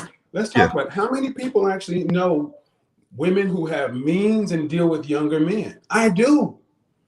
And these women are with these men for a short period of time. None of the women who have had a history of being stellar have their Tay Diggs. These women end up in bad positions alone. Financially, they have their resources, but as far as companionship, when women spend their time dealing with younger men, they don't learn how to deal with. So who are they learning? What kind of relationship soft skills are they building? Over 10, 15 years, 20 years of doing this stuff. What kind of skills are you building? So when the pool of available young men is exhausted, who can you actually turn to and say, okay, now I'm ready to deal with somebody on my level? You don't have the skills for it. I agree 100%, Kevin, because that one, I'm sorry to interrupt you if you want to keep going. Oh, okay. I agree with what you're saying, because what happens when a woman is only used to dealing with a boy toy, quote unquote, and she's 55 now, and she's like, okay, I want to settle down with a man in her age group, or let's just say within a 10-year age group of herself. She doesn't have the ability to compromise. She doesn't have the skill of compromise. She's 100% used to being in total control. And being with a man that knows more than what she knows, that's able to provide constructive criticism, that a man who has already created his own lane and is a master at his own skill, that's intimidating to her. It's intimidating. And I actually talk about that a lot on my channel as well. But go ahead. I mean, no, go ahead. No, talk about it. Go ahead. That's what I'm focused on. That's what I'm actually focused on, because you develop the ability to compromise, especially with how America is set up, right? Where women are able to kind of financially compete just as much as men. If not, it's getting closer every day, right? Because the white feminists are pushing this every day. But Uh-huh. when you create like that equal footing somewhat financially, those other skills as a woman become more, it's what's valued more. So a 50-year-old man who's a master in his own lane, what is he going to do with a 50-year-old woman who can't even take constructive criticism or who refuses to learn anything? And she's, you know how they say you can't teach an old dog new tricks? That's pretty much applies in that instance. So when this whole COVID thing is going on, this has been a discussion for years in some of my fraternity groups and alumnus groups. And I've had group discussions, and I've had some serious, long one-on-one discussions with women who have talked about this, wanted to be able to settle down with somebody like me. And I'm going to talk about me in particular, somebody like me, college educated, six-figure, blah, blah, blah, blah, blah. I'm like, why would I do that? When you can't, you're disagree. Did anybody watch my show the other day, the call-in show on CJ King? If you didn't, I did. I had a woman on there who was a PhD. That woman typifies the attitude of so many well-to-do, educated, uncompromising Black women. Last night, her boyfriend called into my show. And as I'm talking to him, I'm like, of course, this is who you're dealing with. You have to deal with this guy because he is nowhere near being, she's obviously dominant. And he's the one doing all the compromising. So these women who are in this age range, 40 plus, who have the means to deal with younger men, don't have the skill sets and are not willing to do it. And then you're looking at the men that are in there and they're like, why would I deal with an older, uncompromising, difficult to get along with woman versus a younger, easier to get along with woman who has you beat as far as attitude? See, I always bring it down to just strictly sex. And that's not true. When I ran the singles ministry of church and when I was in the divorce ministry of divorce care, you would hear men of means often say this. After their divorce was over, they're like, you know what? If I ever get involved again, I just forget it. I just want the woman to be nice. I don't care how hot she is. Go ahead, Bernard. Oh, no, I was just agreeing. I just was saying, yeah, that's where most men are at with that. Look, I got divorced at 31. All I was thinking about was if I ever end up in another relationship that even resembles a marriage, her being nice is the number one thing. That was first and foremost. She just got to be easy to get along with. I mean, yes, I do have to be attracted to her, obviously, but easy to get along with is numero uno on that one. I said it last night. Oftentimes, men like this are willing to go down in looks to go up in niceness and agreeability, because that's what matters more than anything else. Yeah, you want to be turned on, but you know what? It's a hell of a lot easier to be turned on to somebody who's not killing you day by day with their bullshit. Yeah. Yep. Obsidian. As far as the video, I think we probably beat that one to death. Yeah. Beat that one to death. So you want to run one more? Yeah. All right. Give me a second. There was one that you showed me the last time I was on. Not the last show that we did on Jackson, but you just showed me one the other day or something like that. Can we watch that one? That's a fairly. Hey guys, I gotta run. Appreciate you having me on, Bernard. All right. Thanks, Kevin. Thank you. All right. I know which one you're talking about. I know exactly which one you're talking about. I think you played that one on Mixler or on the Zoom room. I think you played when ARC was there. I think. Yeah. I think I know which one you're talking about. I think it's like one of the most recent ones. Yep. Give me a second. I'll find it. Well, it should be easy to find because it's one of his most recent ones. You gotta click on his name right here. But yeah, I get that one. I know exactly what you're talking about. That was funny because after he was done, after we played that, ARC let out a as you called it, a belly laugh at how ridiculous it was. Right. Yeah. All right. Got it pulled up right there. Give me 1 second.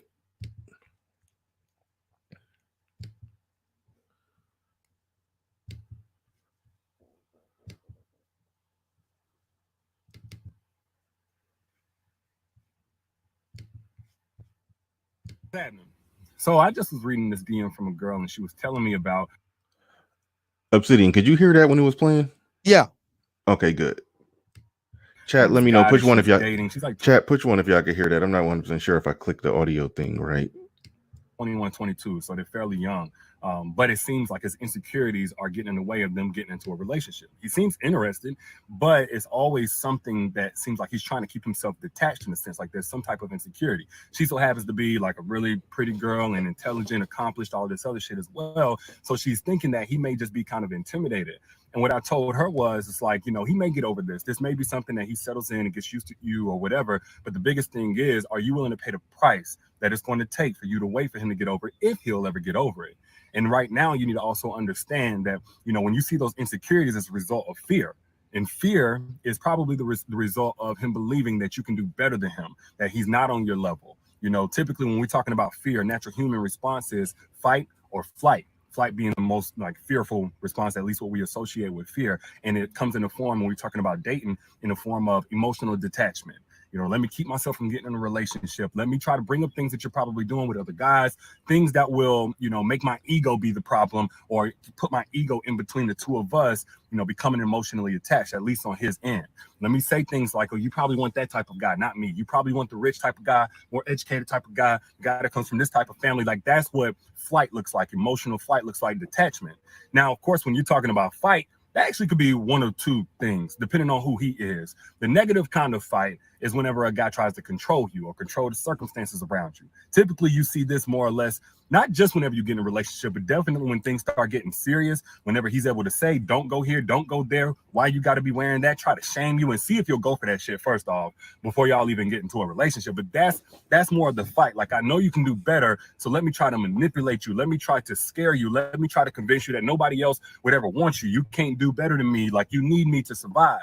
That's the type of toxic, problematic, unhealthy, run for the hills, don't wait for him to get over shit, if that's his response. Now, of course, the flight is just more unattractive, unbecoming, but I don't necessarily think it's a deal breaker. It is something that some guys get over. But again, fight is not all bad, because there's a good type of fight when a guy will fight himself in order to get up on your level. Like, matter of fact, actually it was about 7 or 8 years ago now, I'm getting old, up in North Carolina, my guy, he had this girl that he had met, and they hit it off really well. They got into a relationship, but she was not on his level, at least on paper, right? So one of the problems that became like a big deal for them and almost like broke them up before they eventually got married was that he was forgetful. You know, she would say things to him.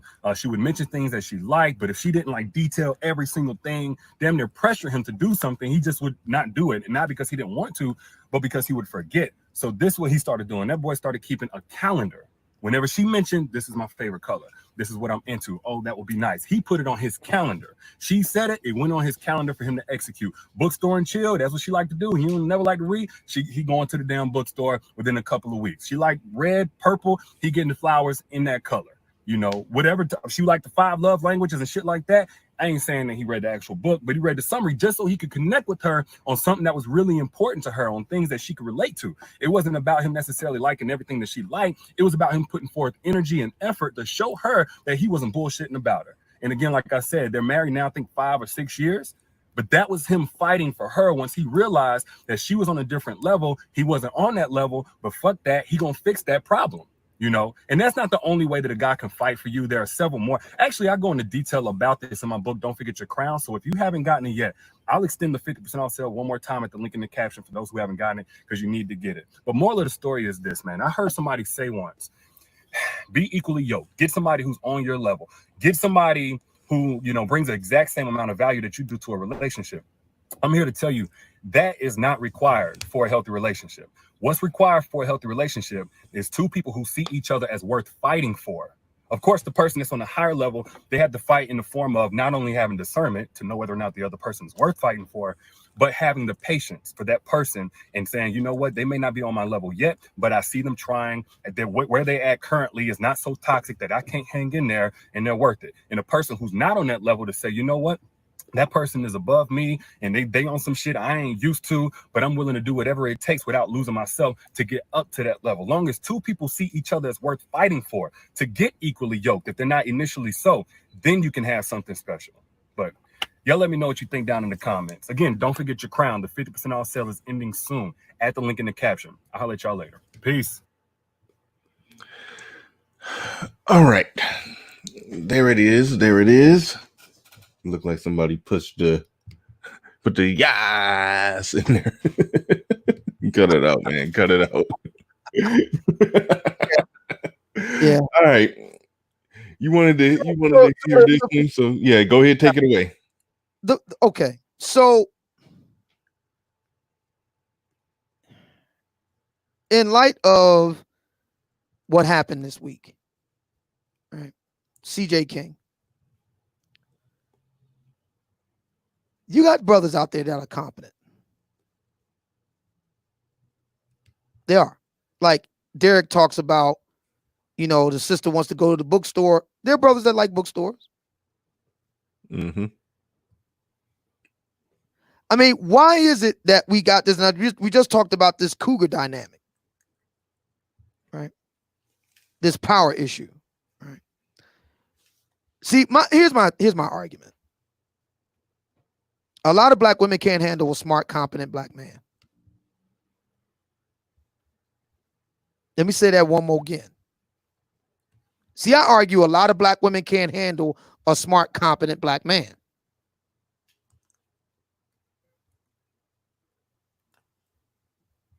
Now, yeah, that's a play on the shop worn, you can't handle a strong, independent black woman.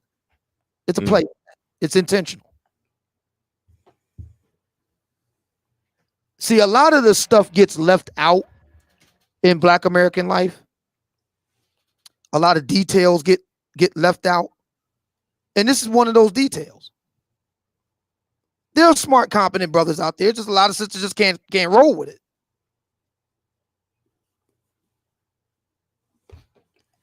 And I'll take it a step further. I'm going to be brutally honest with you now. I'll take it a step further. I'm going to answer my own question. You see, the smart, competent guys, as a general rule, this isn't, absolute. Only Sith deal in absolutes. But the smart, competent guys don't tend to be the hot guys. So not only do you have to contend with these guys, they're not really the guys you really want anyway. So black women have a lot of, deniable plausibility as to why they just don't exist. The problem I have with a lot of black women is they'll never say what I'm going to say, which is this.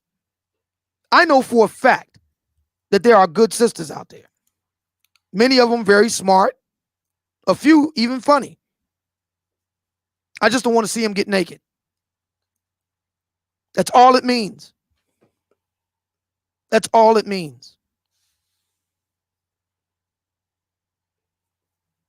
Black women don't have the heart to say that. You want to know the reason why I have so much contempt for black women? Now you know. Alongside what I said earlier about the mythical, invisible, good black woman. They're so good that they can't even call their sisters out on their own blatant, in-your-face, flagrant, foul fuckery.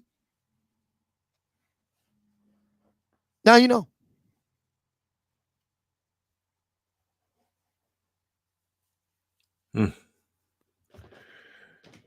Wow. For this one, you pretty much said it. I don't got much more to add into that one. I know we've been on the air 2.5 hours here. I haven't even been checking on the likes. So I got a suspicion that hang on, Janelle. Hang on. Because Janelle says we don't want to see some men get naked either, just being honest. Well, if that was true, you wouldn't need Derrick Jaxn now, would you? If that were true, you wouldn't need a multi-billion-dollar business all designed to cater to black women's way out delusion and hypocrisy. Now, would you? Would you?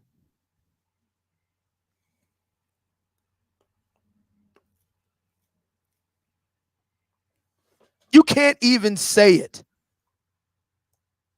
You can't even say it.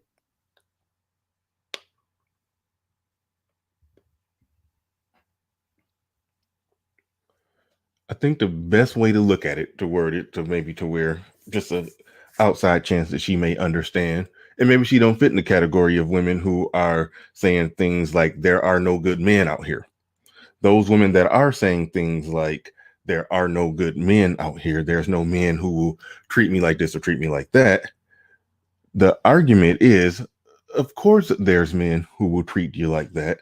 They just don't look like the men that you like having sex with, like that you like having random sex with, that you like having casual sex with. That's more or less the argument. The basic simple point, are there some men that you don't want to see naked? Well, yeah, of course. I don't want to see of course. I was about to name. We'll see. Here's the problem. Nobody wants to see Lavelle Crawford naked. We get that. Here's the problem. And if you're focusing on Derrick Jaxn, you're focusing on the wrong thing, ladies. This ain't got nothing to do with him. The problem is this. If you say what I just got finished saying with regard to black women, then you can no longer make this an existential crisis. It's a first world problem. There you go. That's all it is. That's all it is a first world problem. That's it. It's not an existential crisis. We can't find enough eligible black men. No, it's just you're shallow. Welcome to the 21st century. First world problems. You're free. And part of being free means that you can be frivolous.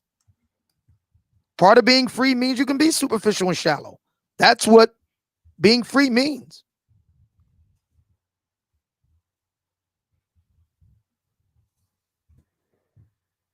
I'm honest enough to admit that I'm free. And that means I can be frivolous. Black women aren't, and that's why they'll never be free.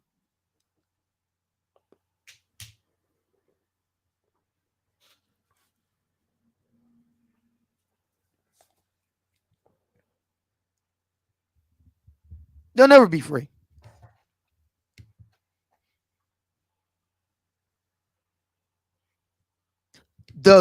They have to hold on to this, because being free means being responsible for the outcome of your life.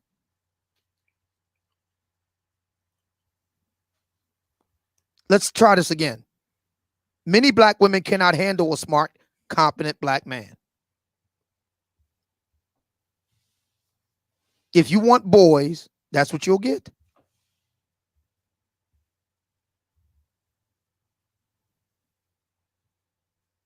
I know for a fact that there are a lot of smart sisters out there. I just don't want to fuck them. I know for a fact they exist, though.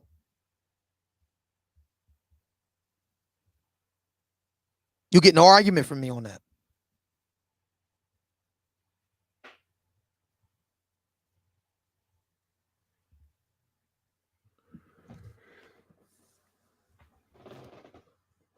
So, I mean, you know, I've said this all the time. We can end, for the ladies that have a problem with what it is that I do, I'm easy. We can end all of this. We can end it. I'm giving you the keys to the kingdom, ladies. You can put me out of business. All you have to do is say the words. Just say the words.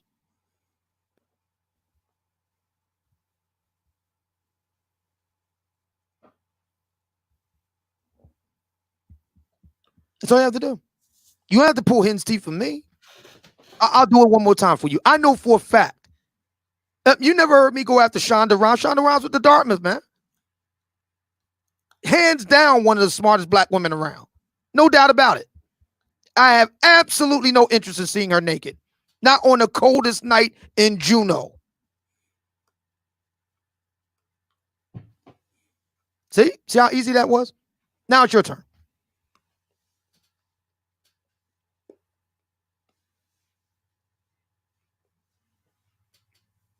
Let's listen to another ad, because it is 59 minutes past the hour. So let's listen to this. Yeah, we're gonna play an ad, and then I'll open it up. Oh, I'm sorry. This exciting episode of the Obsidian Radio Zoomcast comes courtesy of the Wookiee Weave and Lace Front Warehouse. Hello, ladies. No matter what time of the year or even during a global pandemic, we understand that your number one priority in life is to maintain your beautiful appearance. Well, have no fear, because the Wookiee Weave and Lace Front Warehouse is here to meet all your Wookiee Weave needs. That's right, ladies. The Wookiee Weave and Lace Front Warehouse has everything you need to look like the hot mess you were born to be. We've got Wookiee weaves, lace fronts, and straight up granny wigs in all lengths, styles, and colors. Not only does the Wookiee Weave and Lace Front Warehouse carry all the latest in weaves, lace fronts, and wigs, we've also got those ridiculous Cupid doll eyelashes, Dragon Lady press-on fingernails, and our personal favorite, the hugely popular Fix a Flat Butt Enhancer. Call 1-800-WOOKIE and get yours today. Call right now and we'll throw in a free bottle of Elmer's glue so you can be sure that your Wookiee Weave hair hat stays on all damn day. Or order online, WookieeWeave.com. You're going to love the Wookiee Weave and Lace Front Warehouse. We guarantee it. And thank you. Okay, it's 1 minute past the hour, and you're listening to the Grown Man Hour with Bernard Riley, and we're having a heck of a conversation here. So take it away, Bernie. All right. Let's get those likes up, because I know I haven't said nothing about the likes all day. So let's go ahead and get the likes halfway where they should be, because I know they looking bad. I haven't even looked at them. So let's go ahead and hit the like button if you haven't already. I dropped the link in there. Anybody can come on up. We're going to be wrapping this thing up in the next 30 minutes, probably at about 3:30, 3:30 Eastern. So the next 30 minutes we'll be wrapping this thing up. But Edward Anderson, you was on, then you dropped off. So hopefully everything is cool with your connection and whatnot right now. No, they ripped me off the phone. That's fine. I was doing something, so it is what it is. That worked out because it gave folks breathing room to come in, say what they need to say, and bounce. No, what I was saying, before I got ripped off was, at the end of the day, to paraphrase it, if we don't talk about this stuff doesn't get addressed, period.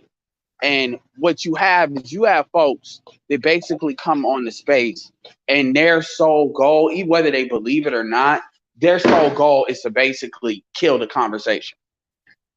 They try to do it by having, like, they call it a certain point of view, whether it's a female's point of view, a balanced point of view, but their overall goal is to kill the conversation. And their goal is to keep folks from coming to certain conclusions on certain things. And that's basically part of keeping the bullshit going. That's no different than like a white supremacy situation, keeping white supremacy going. But anyway, I say that to say this. Black men have mommy issues. And I mean, the shit is like extreme. When you were talking about before, y'all talking about like how black women prey on younger black men, and they do it to 9A those black men. 'Cause I can tell you a story of young Africans that got fucked over because they dumbass thought black women were like Claire Huxtable and some shit. And then they found out once they got a kid involved, they found out what it really fucking was. And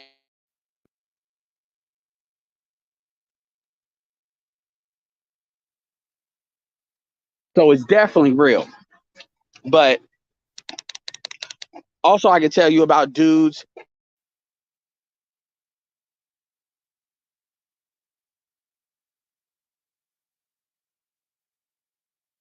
years old.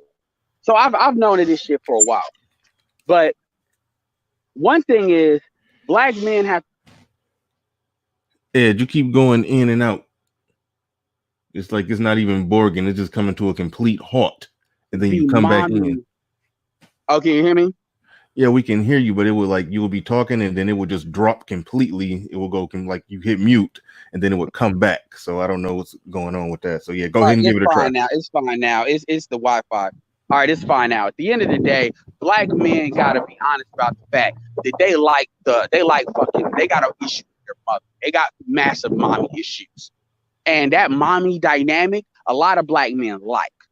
And I will argue if you give I would say more than 50% of black men the choice between a patriarchal situation and a gynocratic dynamic, if they weren't going to be put on blast for it, they would choose the gynocratic because that's that mommy shit. We call them white daddy and white mommy. Well, the black is big mama, like Obsidian said.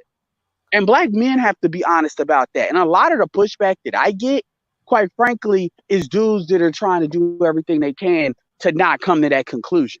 Because now, like what Obsidian does, when shit gets brought to the forefront, now you got to really address it. Or you got to own the fact that that's who you are. And black people love being put to sleep. So shit can just happen and they claim to not be accountable for it. Black men would do it too. It's just that society doesn't allow black men to do it to that extent. But black women do it all the time. And so when Kevin Samuels was talking about that situation and the reverse hypocrisy of it with calling motherfuckers a pet and stuff, and how just blatant people are about that, that's how you know there's something deeper going on there. That's why when people always say Faith, Mela, all the, the folks, they always tell me that I'm on some bullshit with this gynocracy shit. Or they try to argue it down, or they try to act like they're agreeing with it, where they're trying to undercut it, but they can't really undercut it. That's how you know. That's how you know. Black people don't want to change. And that's why they quite frankly deserve what the fuck they get. So yeah, that's what I want to say. Right on. I'm let me sit back up. I got too comfortable when Ed was talking. I was all the way leaned back in the chair. I'm dropping the link in the chat if anybody else want to come up and say something. Like I said, we're gonna be wrapping this up pretty soon. Somebody else can come up. I got more to say. I was just coming up for air if y'all want to add on to it. But yeah, what do y'all think about black men?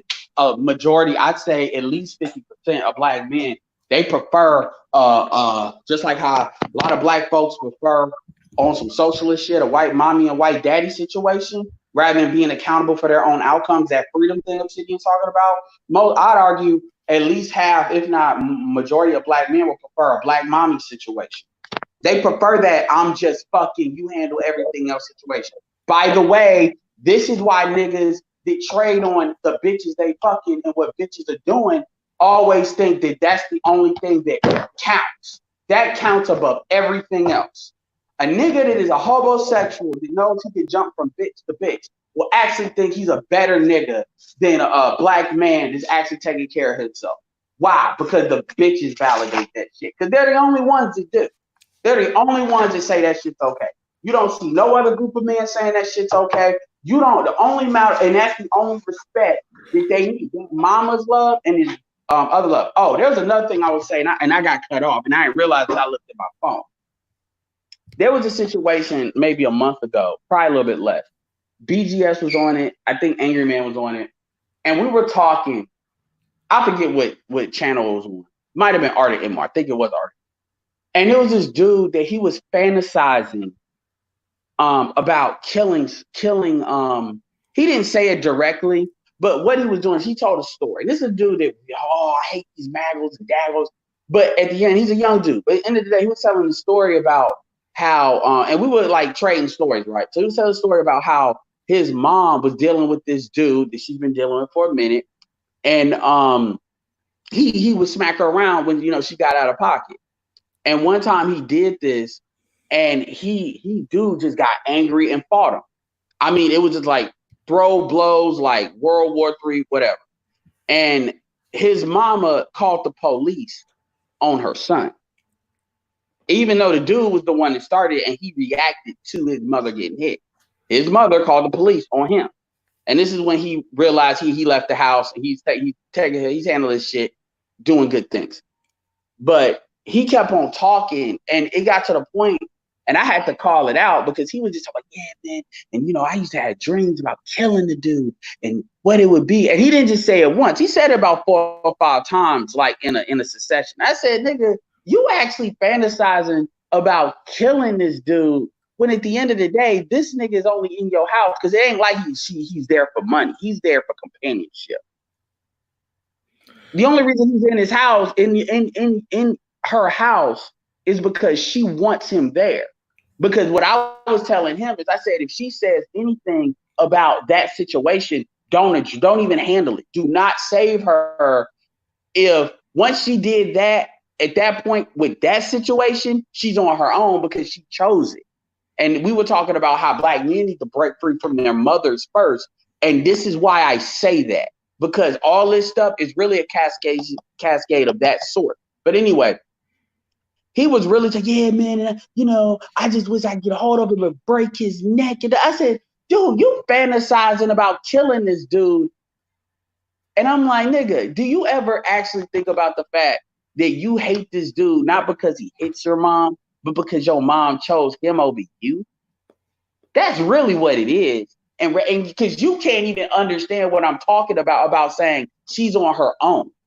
You need to and I'm not saying for everything, I'm saying in that situation, she calls you talking about him, because that's another thing. She would call him talking shit about him, the dude. And I said, you allowing her to put you in a friend zone on some, like, do you understand that dynamic? And it took us like an hour, BGS doing the work he do. Everybody had to get pulled down except for him, Angry Man, and BGS. That's the type of work this nigga had to do to actually realize what the fuck thoughts was going through his head. And this dude's like 21. And he actually has his own job, his own place. He's taking, so it's not like one of these just absolute, you know, niggas that can't take him some shit. This is a functional dude. And he's a red pill dude, so he says. And he's going to talk about these writers, but even in the red pill space, you have dudes like that. And this is why I always say, this is why I'll say hyperbolic shit, like you need to burn the community down, or you need to get away from your mother, because you need to actually explore these things and ask yourself, where are the touch points as to like why you don't want to do it, and be honest with yourself. Because there's a lot of black men that they do believe their mother is a god. They worship, their religion is not Christianity. Their religion is the black woman is God. And they don't got to say it. If you really know where to probe, you can come out. And this is a big reason why shit don't change too. All right, that's the whole shit that I said before the motherfuckers cut my mic. Man, yeah, that sound. I want to. Is that stream still up when you was talking about? I gotta find a clip. The dude, it's on Art Emo. He was like, yeah, man, I just get a hold of so I can kill him. Nigga, you talking about killing a nigga? At the end of the day, your mama fucking and she chose him over you. I know that hurts. I'm not the favorite in my family, even though I'm the oldest. Get over it. But at the same time, don't sit there and listen to her talk to you. Don't let her call you about that nigga. You killed it. See, you live on your own. She ain't giving you shit. She asking you for money. And I'm not saying not to give it to her. But on that conversation, that's a no-go. Because she made her choice. And she can easily make a different decision. She can easily kick his ass out. These will be the very females that they'll call the police for them white men to regulate. But black women love calling the police on black men to regulate black men. And they'll do it to their sons too. Ask me how I know. But they don't want them cops to really take them niggas out of the equation. Because if they wanted that to happen, they handle that on their own. They just need a little help every once in a while to regulate. And they prefer to get other black men to do it for them so they don't have to call the police. This is where you need to hold other black men accountable bullshit. It ain't about like what Obsidian does when he says, T.I. is a piece of shit and declare it because he doesn't agree with T.I.'s lifestyle. That's holding people accountable. But he want motherfuckers to actually come in and regulate T.I. so Tiny's running that relationship. And this is why, Roger did a video talking about I'm almost done with this. You cannot have a patriarchy without consequences, because you can't have this shit where women volunteer to pick which rules they want to pick. That's the black community today. So anyway. That's really America overall, if you ask me. But you know, Yeah, but black men catch it the worst. White women have limits. White women have limits to what they can do. Because at the end of the day, that white man ain't staying in jail. That white man, that's a catch and release program of white dudes. And even with the Me Too shit, that nigga ain't staying in jail forever. And if you're dealing with a white man that's willing to end it all on some I'm killing the family, killing myself shit, which you don't really see black men like that. Black men will submit before they get in that mode versus a lot of these other men will be like, fuck it. I'm dying on principle. And white women have to always account for that. I don't think it's more so the limits and what white women can do to white men. I just think more of them at a higher percentage rate choose not to fuck over their men when the man obviously if Joe Dirt is beating the shit out of his wife, then she need to call the police and get his ass taken away. I'm with that. That's but I'm not gonna lie and say the consequences are there too. A lot of it is consequence because for instance, when you remove them, this is where white men's biggest complaint is the BBC. Like the ones that complain about it. I'm not gonna say every white man. And once white women were able to do that, they choose to do that. So a lot of it is what they're allowed to do too. And that's just something where I think white men got to take the L because of economics, like the ones that do, because all white men don't deal with that. But when it comes to like really putting the dude, they don't call putting these motherfuckers in jail because they know these motherfuckers ain't staying there. It ain't like with black men. White men can be in jail, come out, and still be functional because society ain't always gonna get them, and they have to account for that shit. Because if you call the police on motherfucker, and it ain't just that one white man. Like you know, when you deal with a mom, the mother of a white dude's son, you're dealing with a lot of different shit when you play that game. Plus, white women are much better about holding each other accountable too. If a white woman is fucking up the whole program, white women will get involved to a certain extent. You even see it with some of these second wave feminists, where they're like, okay, y'all took this Me Too shit a little bit too far, because now y'all fucking the shit up, because now they're starting to rewrite the entire situation. You know, now these motherfuckers gonna separate. That's where Sheryl Sandberg was talking about.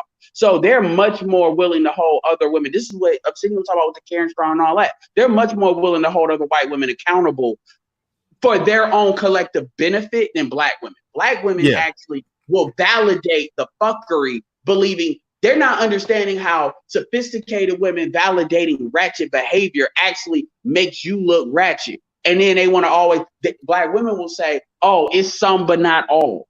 You know, the first thing they want to say is, it's not all, as if that means shit. Because if you believe it's all of them, then you believe it. It doesn't matter if you say some, but not all. Motherfuckers believe that the majority of black women are this way, and they're going to treat them accordingly. You putting it on record about some, but not all don't mean shit. And to be fair, black men give most black women a chance. They give them a chance to prove to them, oh, you were what I thought you were. But black men, for the most part, don't come out the gate saying that's who you are, but they will give you very little leeway.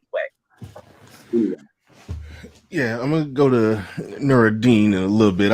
I still think it come down to I mean, well, you more or less said it, that they will hold each other accountable. They won't sit there and cape for fucked up decisions that fucks up the overall collective, but they overall can do shit to get their men sent to jail. Like put it like this.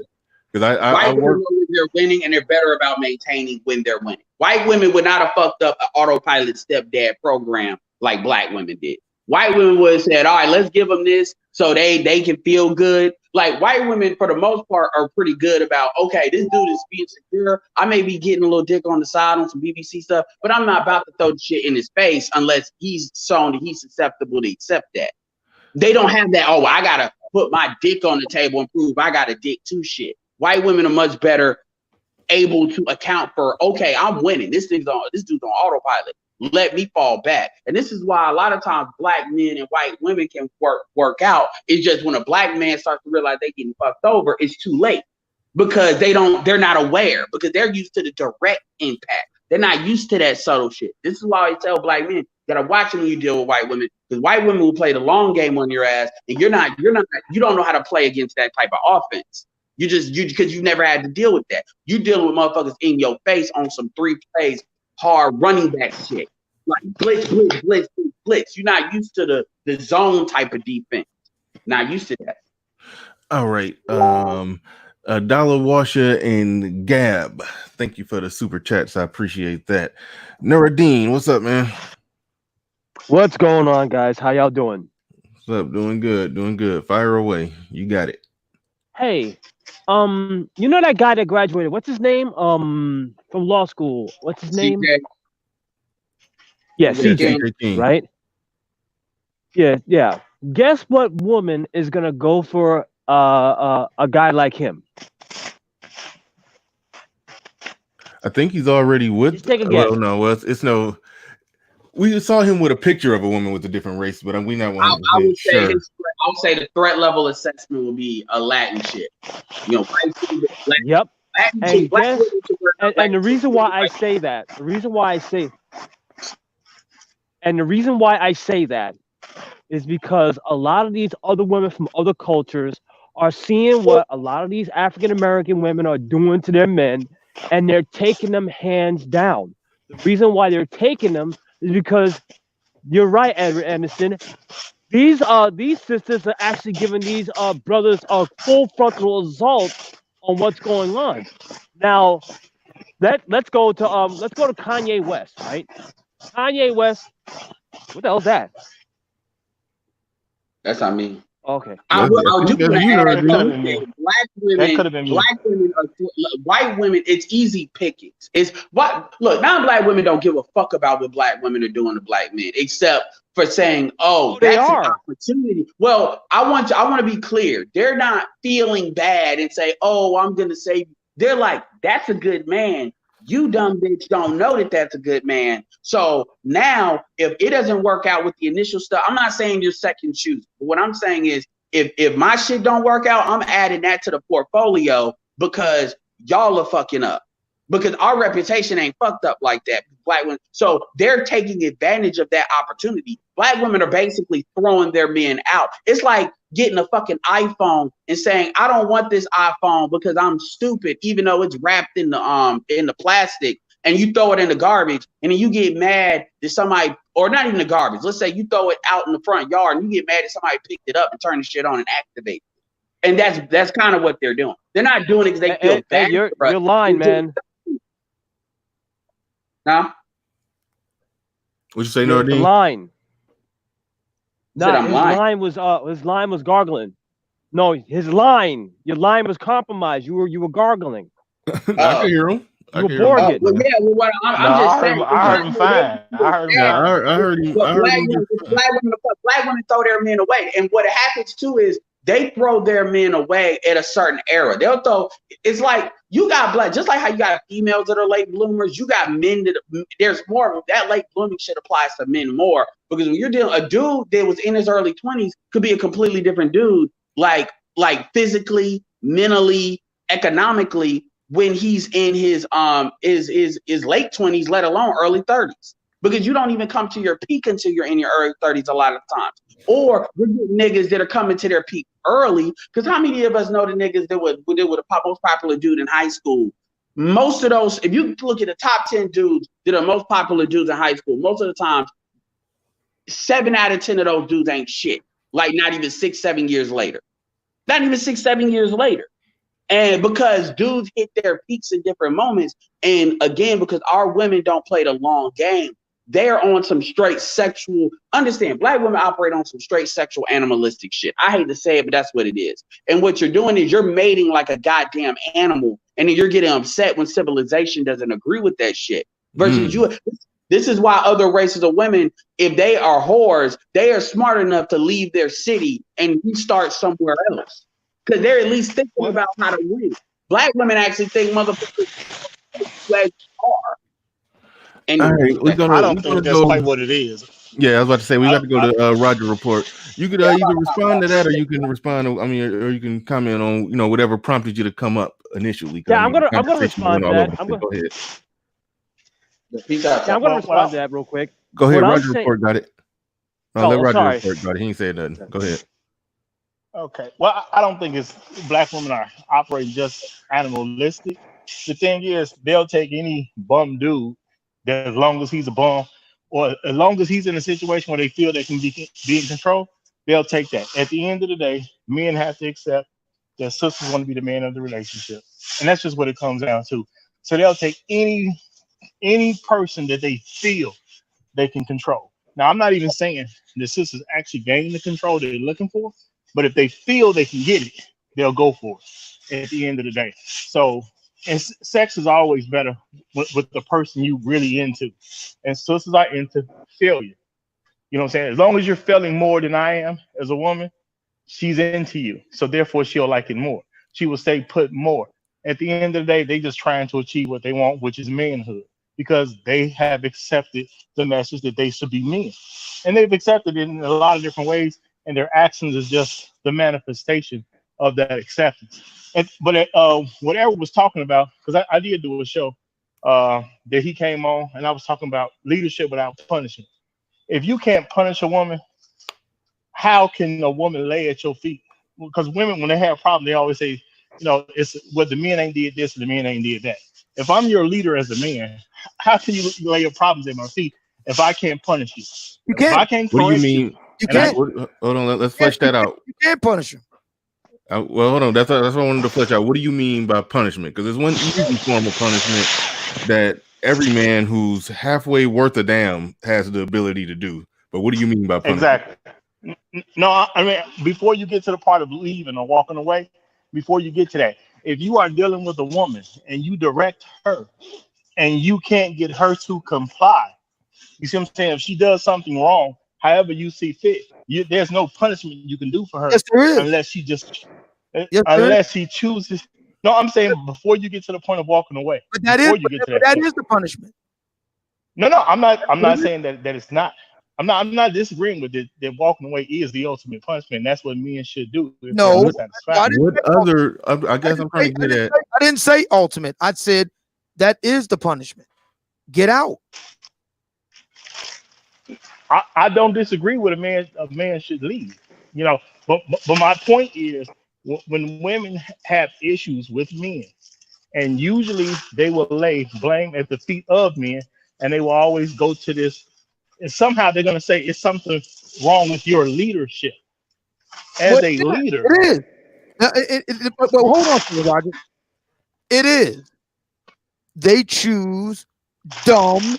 You just saw the last video that Derrick Jaxn put on. The guy has to keep a calendar to remember basic shit. If you choose dumb, incompetent men, guess what, ladies? You're not going to get competent leadership. Yeah, but I think what Roger Report is getting at, and what I definitely say, they use that argument whether the man has competent leadership skills or not. They do that bullshit. So it is a gaslighting argument, but the truth in it is for those that are messing with the hobosexuals. Well, of course, they're not going to get leadership from a Madden king, but those that do deal with men who got leadership skills or just bare minimum a competent, productive, upright man, they still argument to try to, spray perfume over their own fuckery. They do that. But I want to get into what is he's talking about if you can't punish a woman. We all understand that a man can tell the woman to get the fuck out. That's I don't know what that noise is. Right. But we all can tell my bad. We obviously can tell a woman to get the fuck out. We get that part. But I get the feeling that you were alluding to some other type of punishment, or I don't know if you were making an argument that some people make that black men, can't punish their women in a way that white men can in this country. I don't know if you was going that route. Yes, you can. That's what I was trying to see if you was going that route. So go ahead and flesh out your point. No, my point is that, see, when women come with these arguments about what you all as men have not done, my question is... Wait, hold on real quick. Hold on. What did you say that noise was? No, that was me. I'm taking care of some stuff. You probably heard me. It's probably something I'm repairing, and I use some tape. You probably heard that. Is it possible you could stop repairing it for 1 second so you could? Oh, my bad. Yeah, okay, my bad. Just for a second. Yeah, because it's okay. I can barely hear. Okay, maybe my speakers is picking it up loud. No. Yeah, go ahead. We cool. I just put that down anyway. So yeah. What my thing is, when they make these, when they come to this thing about, it's about you all as men have failed us. You have not built this. You have not done this. they go into these different arguments. I agree. I agree with I'm you. not. The problem is they're choosing incompetent men. So they're right. The problem is they don't want to make the distinction. They don't want to say, I chose this guy. The fault lies with me for choosing such a man and expect him to be a competent builder. Let's say it all together. You can't make a hoe into a housewife. Black men know this. Black women, on the other hand, are attempting to make an incompetent man into a competent man. Well, exactly. They are doing that. And that's what my point is. When women talk to me about, what a man is or is not doing, my thing is, okay, is he your leader? That's number one. So you got to tell me flat out, is this the guy that's leading you or not? And if you say that guy is your leader, my question is, when you do not follow along with the plan, what measures can he do that you're going to accept to make sure that even though you messed up this time, you're going to correct yourself in the future? Because every form of leadership I know about, generally, if it was true leadership where there was direct, a direct leadership, that person can enforce some type of punishment. They can take something away from you. They can do something to you in some shape, form, or fashion. They can take themselves. Competent men won't put up with bullshit. You got to get and out. I'm not suggesting they should. You got to get out. No, listen to me. Competent men won't put up with bull crap. Get out. That's right. Out. That I understand that, but the young high school boys, the young high school boys. Hold on, Nardine. The point is not what the man can do. The point is the perspective that the woman has. It doesn't matter if she is with a man that won't put up with crap. She's either going to get in line or get out. And the black women that are complaining about incompetent men. No, I'm not saying that they aren't, but my thing is at the end of the day, we got to come to the point where we have to just have the woman have an understanding. The reason she's having a problem is because she's a loser too. When you deal with a man that's a loser, we know you a loser because there's different type of men that try to talk to women. Men shoot they shot. You accepted what you wanted. So if your man is a loser, there is no way in the world you're going to convince me that he can be a loser, but you're not. Because why would a winner accept a loser? And I'm not saying a person can't meet somebody and you can portray something for maybe 30 days or so. But as soon as a winner finds out you're a loser, they're going to move on. That's just what it is. So anyone who spends real time in a relationship, when you're with somebody a year, 2 years, 3 years, 4 years, whatever it is, you're a loser. And if women can accept that they're losers, now they can learn to be winners. But if when a you man were talking cannot about real quick, when you were talking about a form of punishment, were you talking about explain what you meant by a form of punishment? We know what Obsidian mean by it. We know I agree, and I think we all agree that the man need to put her the fuck out. But what did you mean by a form of punishment? I feel like you was talking about something else that you didn't really explain.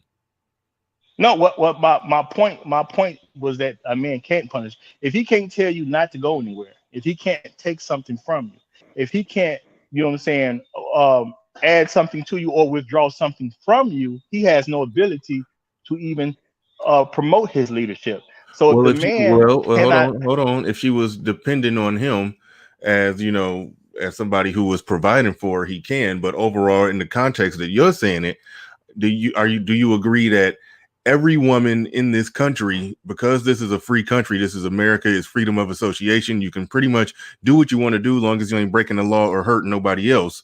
So you do agree that in America, every woman has that same right and liberty. In other words, of course, and that's my point. When you come under leadership, so you're talking about American culture. In other words, American culture and American laws, because it sounds like to get the type of punishment that it sounds like you're alluding to, you were talking about laws that would have to reflect some of the laws in the Middle East. That's I'm not suggesting that. You're basically trying to see if I'm alluding to hitting a woman. No, I'm not saying that. What I'm saying is, if you're in a situation that's voluntary, because relationships are voluntary on both parties' side.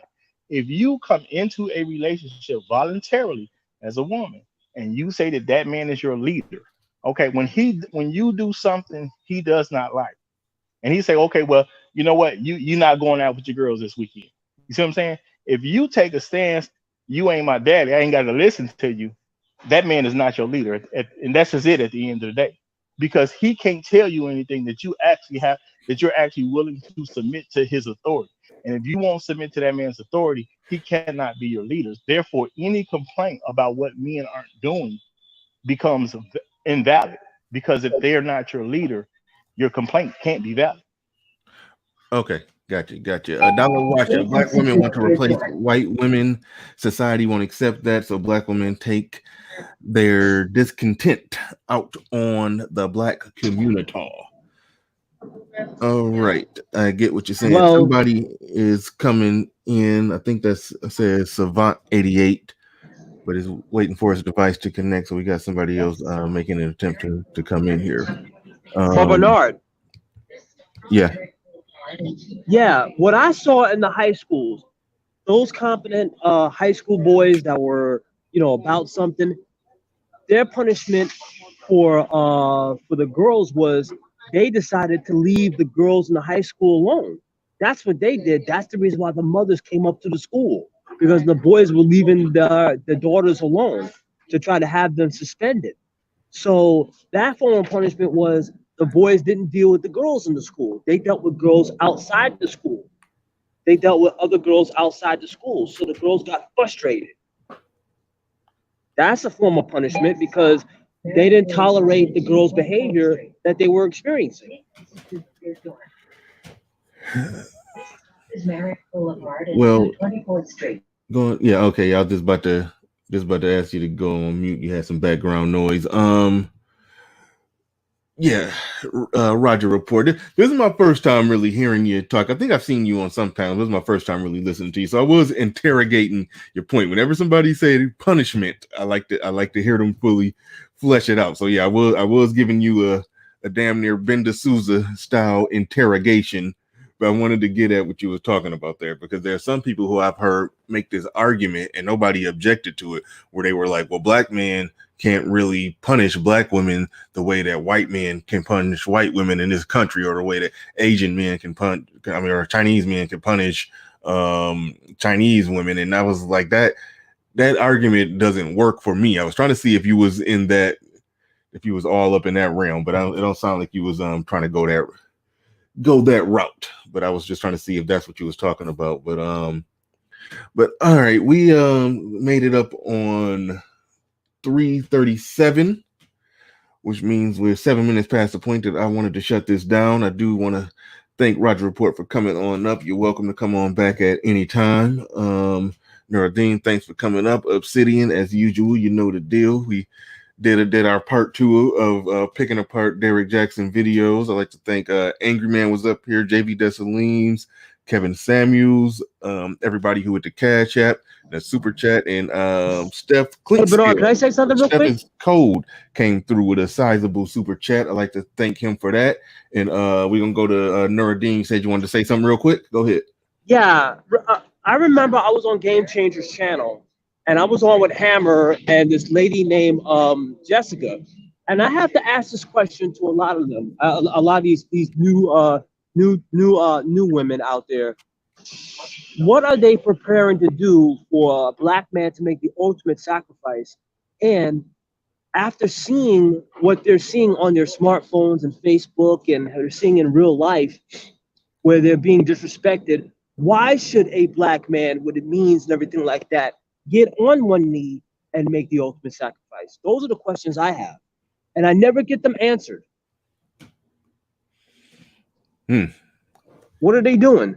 And with all of the craziness that's going on with their behavior, their attitudes, and what they're doing to a lot of these good black men, why should they do it?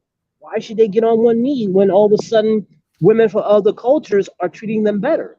Like that's the question I never get answered. So I'll try to get back on it on Monday. All right. I would like to throw in one final comment, if that's okay. Yeah, go ahead. Guys. You there? my issue with the Derrick Jaxn situation. My bad. I knew you couldn't hear me. Somebody just tried to call me. What I was just quickly wanted to say, because I seen you guys watching the Derrick Jaxn videos early. Right. Any woman who's watching Derrick Jaxn, you have to understand he's simply trying to make you comfortable while you're suffering. So you will spend money so he can somehow coddle you during your suffering. But he's giving you no information on how to improve your situation, because he doesn't tell you how you need to change or look at things from a different perspective so you can get a better result next time. That's never his answer.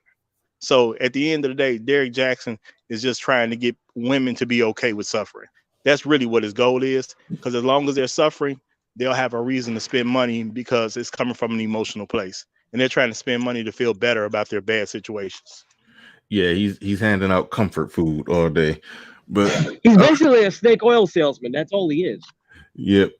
All right, everybody, we up out of here. Thanks. And NYC Song Man came through with a Cash App. I appreciate that. Came through at the buzzer with a Cash App. But with that said, we up out of here. Thank you, everybody.